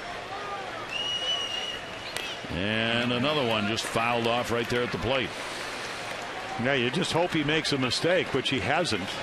There's another good splitter, able to get ahead with his secondary pitches. And the Orioles really would love to have somebody on when Nick comes to the plate, waiting on deck. Peralta against the Orioles, the 2 1/3 innings, 2 runs, 2 hits, a walk, and 4 strikeouts in 3 previous appearances against the O's this year.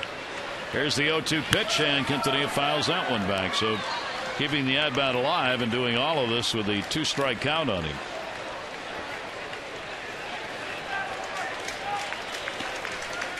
$17,592 for the opener. 17,592. The announced attendance as the Orioles come back home off that good road trip. 0-2 count.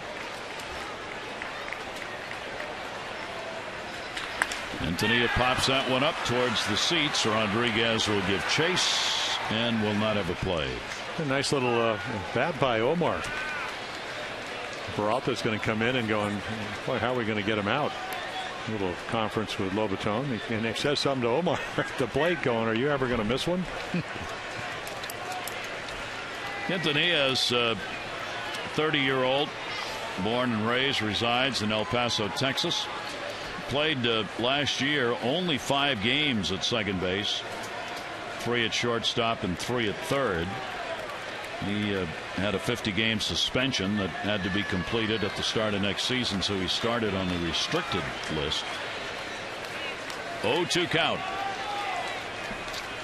Starting at second base in this one. And a ground ball towards the hole, knocked down by Pena, makes the throw, and Peralta's there to get it. So a 1-2-3 inning. We've completed 8 here at Camden Yards. The Rays hanging on to their 3-1 lead.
Southwest Airlines.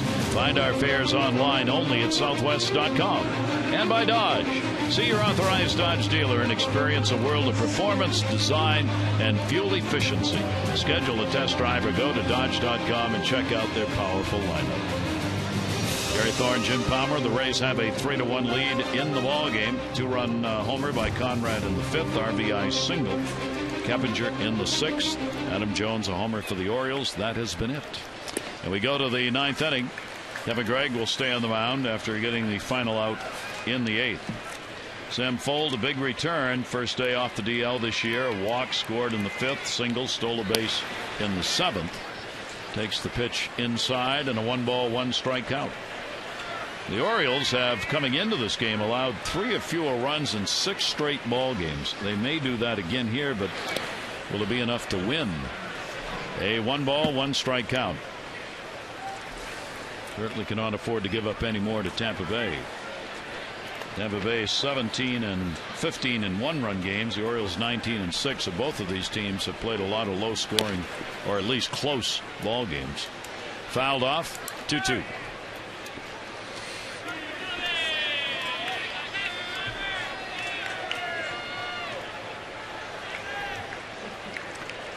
Robert, who hurt his non-throwing shoulder, that the left shoulder, diving for a ball, got it trapped behind him. And again, Fold just, I guess it's the economics degree from Stanford, allows him to be able to, what didn't he, I think he interned with Stats Inc. back in, I guess, the mid 2000s when he was in the minor leagues, so he knows numbers. 2-2 and good eye, yeah. Well, pretty amazing. Fold had only 10 rehab games before returning to the lineup tonight. So, boy, not many at bats at all. 3-ball, 2-strike delivery. but he looks in midseason form. Fouls it off. Count will stay at 3-2. They had that great start last year, leading the American League in batting average early on in April, and then he would find his level. But again, when you come to the big leagues, of course, he played with the Cubs 2009, 28 at bats, but always good minor league numbers. I mean, why try to come and try to hit home runs when you're a line drive hitter? And he'll fight that one off. Count will stay at 3-2. Kevin Gregg having to work here. We've had a number of these long at bats for both teams in the ball game tonight. Here's the 3-2 delivery again, and got him. Yep, froze him. Little curveball. That's a pitch that Kevin Gregg didn't use much last year when he was closing. This year, because he's pitching more innings. And again, it's not where you catch it, it's where it went over the knees, and you can see from that angle right about knee high. Low pitch, pretty much a strike all night long. So Gregg getting the first out in the 9th inning. Lobaton coming up. He has struck out 3 times in the game. He and Mark Davis of the Orioles, Chris Davis rather, have both struck out 3 times in this ball game. 0-1 count. Lobaton hitting at .218 with 1 out and nobody on in the 9th inning. Gregg's pitch is going to miss outside for a ball. Of course, his claim in this victory, if Tampa Bay would win, would be the job he's done behind the plate. Called a nice game, presents a good target. 1-1 delivery to him, slash foul. Let's take a look at the voting for our AT&T player of the game so far. You still have time to cast your vote, A, B, or C. 31826. Results on the O's Extra post-game show. Here's the 1-2 delivery, and we'll miss up high. 2-ball, 2-strike count from Gregg. Kevin Gregg following O'Day, who worked an inning, had a walk and 2 strikeouts. The Orioles submarine thrower. 2-2, and that's going to miss up high, and the count will go to 3-2. And this is what we were talking about with Gregg. He's not going to throw a strike unless he has to. 3-2 delivery, and couldn't get that one in. So Gregg surrenders the walk, the 5th walk picked up in the ball game tonight with the Rays. 1 down, 1 on, 9th inning. First baseman Carlos Pena. This is going to be his first at bat in the ball game, as Pena's batting in the number 9 spot, just the way the changes happen to come. Hitting just .191. 14 home runs, and how do you get 40 RBIs when you're hitting .191? But that's what he's got. Pena will stand in with a runner at first base. The Orioles will put the shift on against him. Gregg's delivery to him. First ball hit, fouled back towards the seats and out of play. Not by much, though. It came back and landed inside the dugout behind the players on the railing, yet over the roof. The guys had turned around thinking the ball was going into the stands. The next thing you know, it was bouncing in behind them. 0-1 on Carlos Pena. Yeah, that was a pretty good pitch to hit for Carlos. You can see why, again, he's struggling against lefties, and Chen, a lefty, started, but well, they got him back because in a typical year last year, a lot of strikeouts, 28 home runs, low batting average for the Cubs, but they know what they're getting. And last year, their first baseman most of the year was Casey Kotchman, who hit over 300 but didn't have the kind of power capabilities in Carlos Pena. But he is a pull hitter. 0-1 delivery to him. Another one back. He is the all-time leader, believe it or not, in home runs for the Rays with 158. So that is indeed why they wanted to get him back. And with an offense struggling, just like the Orioles, they are right now relying on some long ball along with manufactured runs to try and win ball games. Closer, Rodney, J.P. Howell, the lefty. Well, what he gives you is, again, the home run bat, but he also gives you solid defense. So if you're going to pitch well, and first base, probably defensively, catcher number 1, center field, first base, all the throws. He is a very, very above average first baseman. And there are the numbers you were talking about collectively. He is 1 for 5 off Greg. That's a home run. 1 ball, 2 strike delivery to him. Greg came back inside, close but not quite. 2-2. Well, that ball, I don't know. Meals has had a nice night, but he just misses this pitch. And right on the corner. Ball came back. Really good pitch by Kevin Gregg. Nothing to show for it. Lobaton on at first base, not going anywhere. Hardly taking a lead. And that ball in the air to center field. Jones backing up near the warning track and will make the catch, runner halfway. Pena's retired, 2 down in the ninth.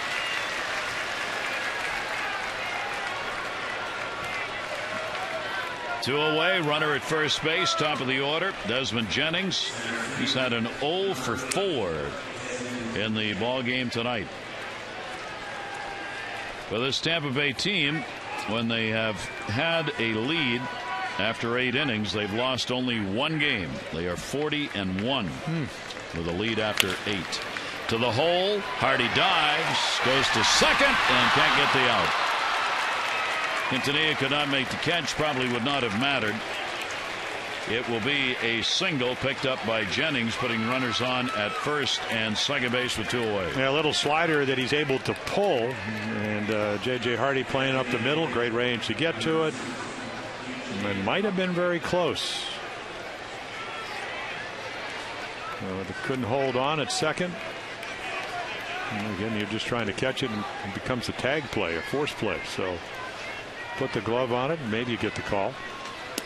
Well, here's Upton, and no small matter in the 9th inning of a 3-1 ball game. Upton has struck out twice, grounded out, and walked and scored a run. He gets a chance here with runners on at first and second base. And the pitch is there for a strike. For Upton against Gregg, 3 for 7.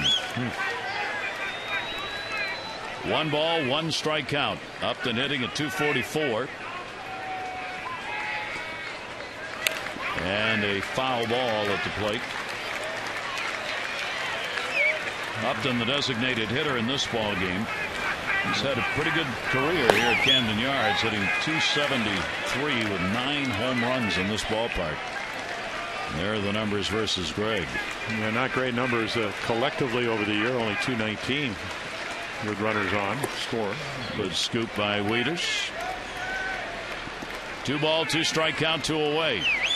So far an elusive 3rd out here in the 9th inning, a 1-out walk. Lobaton, then the 2-out single, infield hit by Jennings. He's kept it alive for Upton. Runners off first and second, 2-2. A little looping fly ball to right. Markakis is there, and he's got it. So no runs on 1 hit, 2 are left on. We go to the bottom of the 9th inning. The Orioles this year have won 3 where they've trailed after 8. They'll try and make it 4.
Those extra post game, bottom of the ninth coming up. A game eerily similar to last night in Cleveland. Outstanding pitching. Orioles have 1 run on 3 hits. Chen gave up that 2-run home run. That gave Tampa Bay the lead. But obviously the Orioles are saving all their hits to the bottom of the ninth. Stay with us and watch what happens. So the Orioles coming up. They got to get 1 on to get the time run to the plate. Closer coming off for Tampa Bay. Let's see how it turns out. Back upstairs we go to Gary and Jim. Jim, Rick, thanks very much. And the Orioles here in the bottom half will have the top of the order. And we talked about Captain Chaos. Well, here's somebody you might claim second in command on that ship of chaos, Fernando Rodney. Well, yeah, but, you know, he can throw close to 100 miles per hour. I mean, look at that. 4 runs all year long. And again, when it comes to, you know, just being successful, the lefties he dominates, righties no problems with. You know, the last couple of years with the Angels, and he was pretty much a guy that mopped up, so he gets an opportunity. It seems like, again, every year they go get somebody. Last year was Kyle Farnsworth. He had a nice year for him as their closer. But this kid has always had a great arm, and then he's got a great changeup, so he can throw 95 to 99 miles per hour with a changeup that looks like it gets about halfway to home plate and then hits wind shear. Such a good one. Great arm speed. Rodney is 2 for 2 in save opportunities against the Orioles this year. He's appeared in 3 games, working 2 1/3 innings, giving up no runs on 3 hits. Lifetime, he has blown 3 saves against the Orioles, 7 out of 10, and has a 2-win, 2-loss record. He will work here to the top of the order. So Nick Markakis. 7 hits in his last 41 at bats, going back to May 27th. That's how good he's been. But 1 for 8 off him, a home run. Well, the good news is you get a guy on, and one swing you can tie it. But then again, he's only given up 1 home run. So he's due. Well, maybe he'll have a bad night. Hadn't had too many of them this year. 3 runs, 6 hits for the Rays, 1 run, 3 hits for the Orioles. Markakis, first ball hitting, will foul that one away. Markakis, Hardy, and Jim Thome due up as the Orioles. Last hit was the Markakis double that came in the 6th inning. Home run by Jones in the 4th, the only run. Hellickson could be the winner. He'd be 5 and 6. Chen could be the loser. He would be 8 and 6. And a strike taken. 2-strike count from Rodney. So 95-83. That was the changeup. He has thrown the changeup almost 200 times this year, and according to the numbers run by Tampa Bay, 140 of them have been for strikes. Then comes back with that fastball inside and a 1-ball, 2-strike count. Plus, he's got a very unorthodox windup. I think one of the things he said, they just let me be me. As opposed to, well, again, trying to change it. I mean, look at this. He's got the hat sideways. I mean, it's not your conventional windup. That ball a little bit. But I'll tell you what, at least Joe Madden and Jim Hickey, the pitching coach, were smart enough to say, well, you know what? You can throw 97 and you got a changeup that's hard to hit. Be my guest. Close some games, and he has. Tampa Bay's learned a lesson in Major League Baseball numbers. You have a bullpen good one year, you better change it the next. Markakis up the middle. It bounces off him. Trying to find it. Makes the throw off the mark and got him. And Pena with that defensive glove makes the difference at first base as they get Markakis. And a big out to keep the leadoff man off in the ninth. Yeah, you're looking for base runners. And then right here, he doesn't know where it is. He finds it. And then you don't know how difficult a throw that is because, now watch this. Look at the slope of the mound. There's footprints. It actually hits his pitching hand. And then from a very unorthodox throwing position, gets saved by Carlos Pena. He flags it down for the first out. Big defensive play. Here's Hardy. Hardy with an 0 for 3 in the ball game and an 0 for 3 lifetime against Rodney. 1-0 count. Hardy will take it inside. 2-0.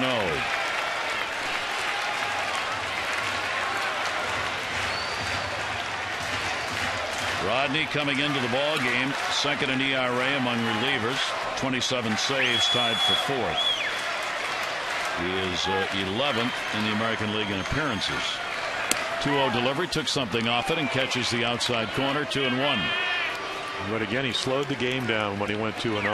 Backed off, took the hat off, wiped the brow. Maybe a moment of some kind of reflection, and then threw a strike. Here's the 2-1 delivery. Hardy takes it. 3-1. Yeah, you're not going to get the borderline pitches at 98 with that kind of movement, because that strike is, or at least that pitch has been called a strike on other occasions. But there's a lot going on with that kind of velocity. Tommy waiting on deck, hoping to come up to hit with somebody on. Strikeout to walk ratio 43-5. And that is in there, and the count goes full 3-2. Hardy hoping. Yeah, the 2-run lead, Gary, as you know, gives you a little bit more confidence. You know you have a home run hitter at the plate. JJ was 14. But you're going to make him put the ball in play. That's going to be your intention with a 2-run lead.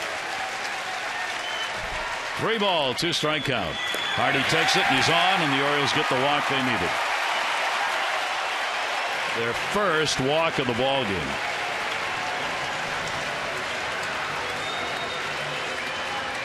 And Pena, again, this is the veteran leadership. What are we going to do? Where am I going to play? Am I going to play behind him? Also maybe a little pep talk there. Rally caps are on. This is why the Orioles acquired Tommy right here. Tommy has had a 3 for 9, including a home run, lifetime off Rodney. He stands in 9th inning, 1 down, 1 on, representing the potential tying run.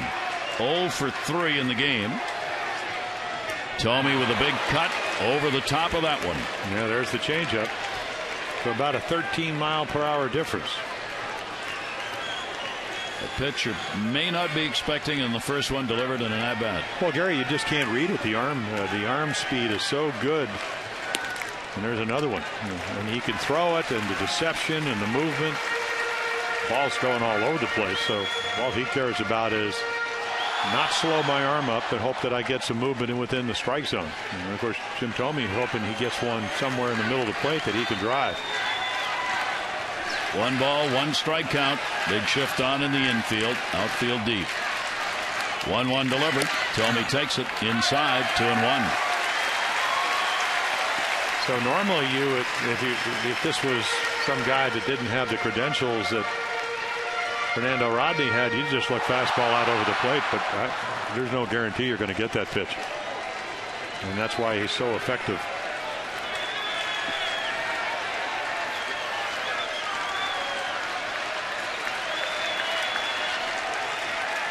Here's the 2-1. That's 3-1 on Thome, and this is why all the numbers for Rodney, when you look at it, are so good, except this is how he does it. That's why that second in command on the ship of chaos may be his. He's done this his whole career. Well, that's why they tried to change it, and the Rays just said, we'll live with it. And that pitch was at 99, so he certainly didn't aim it. 3-1 delivery. Thome with the big shot going for the long ball, and it's 3-2. And a changeup at 85. Maybe he watched Jeremy Hellickson throw a changeup in any count. It's been the story this year, hasn't it? Alarm baseball. We've seen that repeatedly. Well, you think again, if you go back to the great Brave teams, Maddox and Glavine, both well over 300 wins. Changeup at any count. 3-2 delivery. Thome takes it, and he's on. Consecutive walks after getting the first out. He will give a manager gray hairs even if he gets saves. Well, he doesn't certainly have the style of Mariano Rivera. Calm, cool, and collected. So now all of a sudden you're one swing away from a win. Now remember, of course, and you can still say Pena, Steve Tollison's going to come in and run. There's your tying run over at first base with 1 out. But again, Pena whispering in his ear, hey, just calm down, slow it down. Adam Jones already has 1 long ball as he drove one to the upper deck bullpen area. He is 1 for 3 in the ball game. 2 for 6 lifetime against Rodney. 2 on and 1 down. Jones will take it. It's a bouncer. And Rodney's getting to that point, if you believe in the adage that once a reliever, a closer, gets to 20 pitches, he gets in trouble. Because he's just not used to throwing that many pitches. He's up to 18.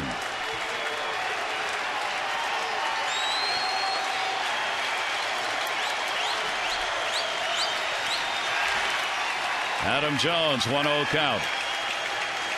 Hardy on at second base, Tollison on at first. Jones inside, almost caught him. That'll get your attention. And you have yet to have any kind of conference at the mound with your pitching coach. And again, this is 97, 98, right underneath the belt. And that'll get you moving at home plate if you're Adam Jones. So he will look down in the strike zone as far as belt high and out over the plate and hope to get a pitch he can handle. 2-0 count. Inside, and Rodney cannot find the strike zone, and the count goes to 3-0, and Pena's coming back over to the mound. So there you go. So he's looking for a red ball. Even though obviously the dramatic thing to do. So we saw what Peralta came in through 18 pitches, 16 strikes. So Rodney again, not that kind of command.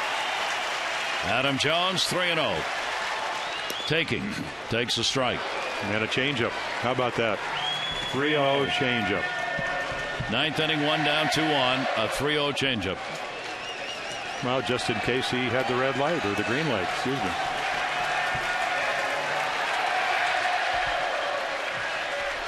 So you would think this will be another one. Hardy and Tollison off second and first. The 3-1 delivery. Jones with a big cut, and it goes to 3-2. So back-to-back changeups. 84, 86.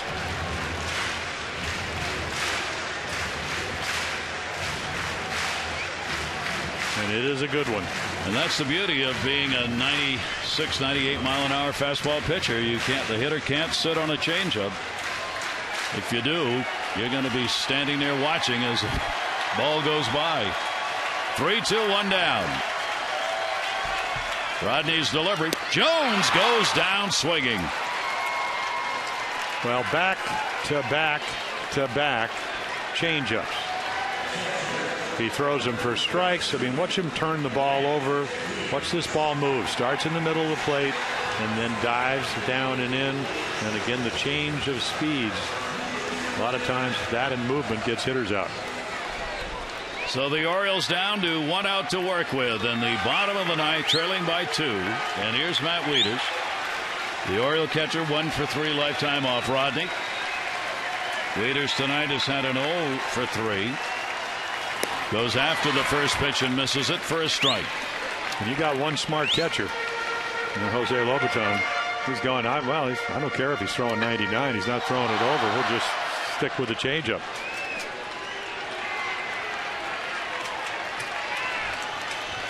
And now they're outfield. I mean, if B.J. Upton was any deeper, he'd be over the center field wall. He's playing exactly where he should be. 0-1 delivery to Wieters. Can't catch up to the heater. And Rodney, 99 mile an hour fastball, and the count goes to 0-2.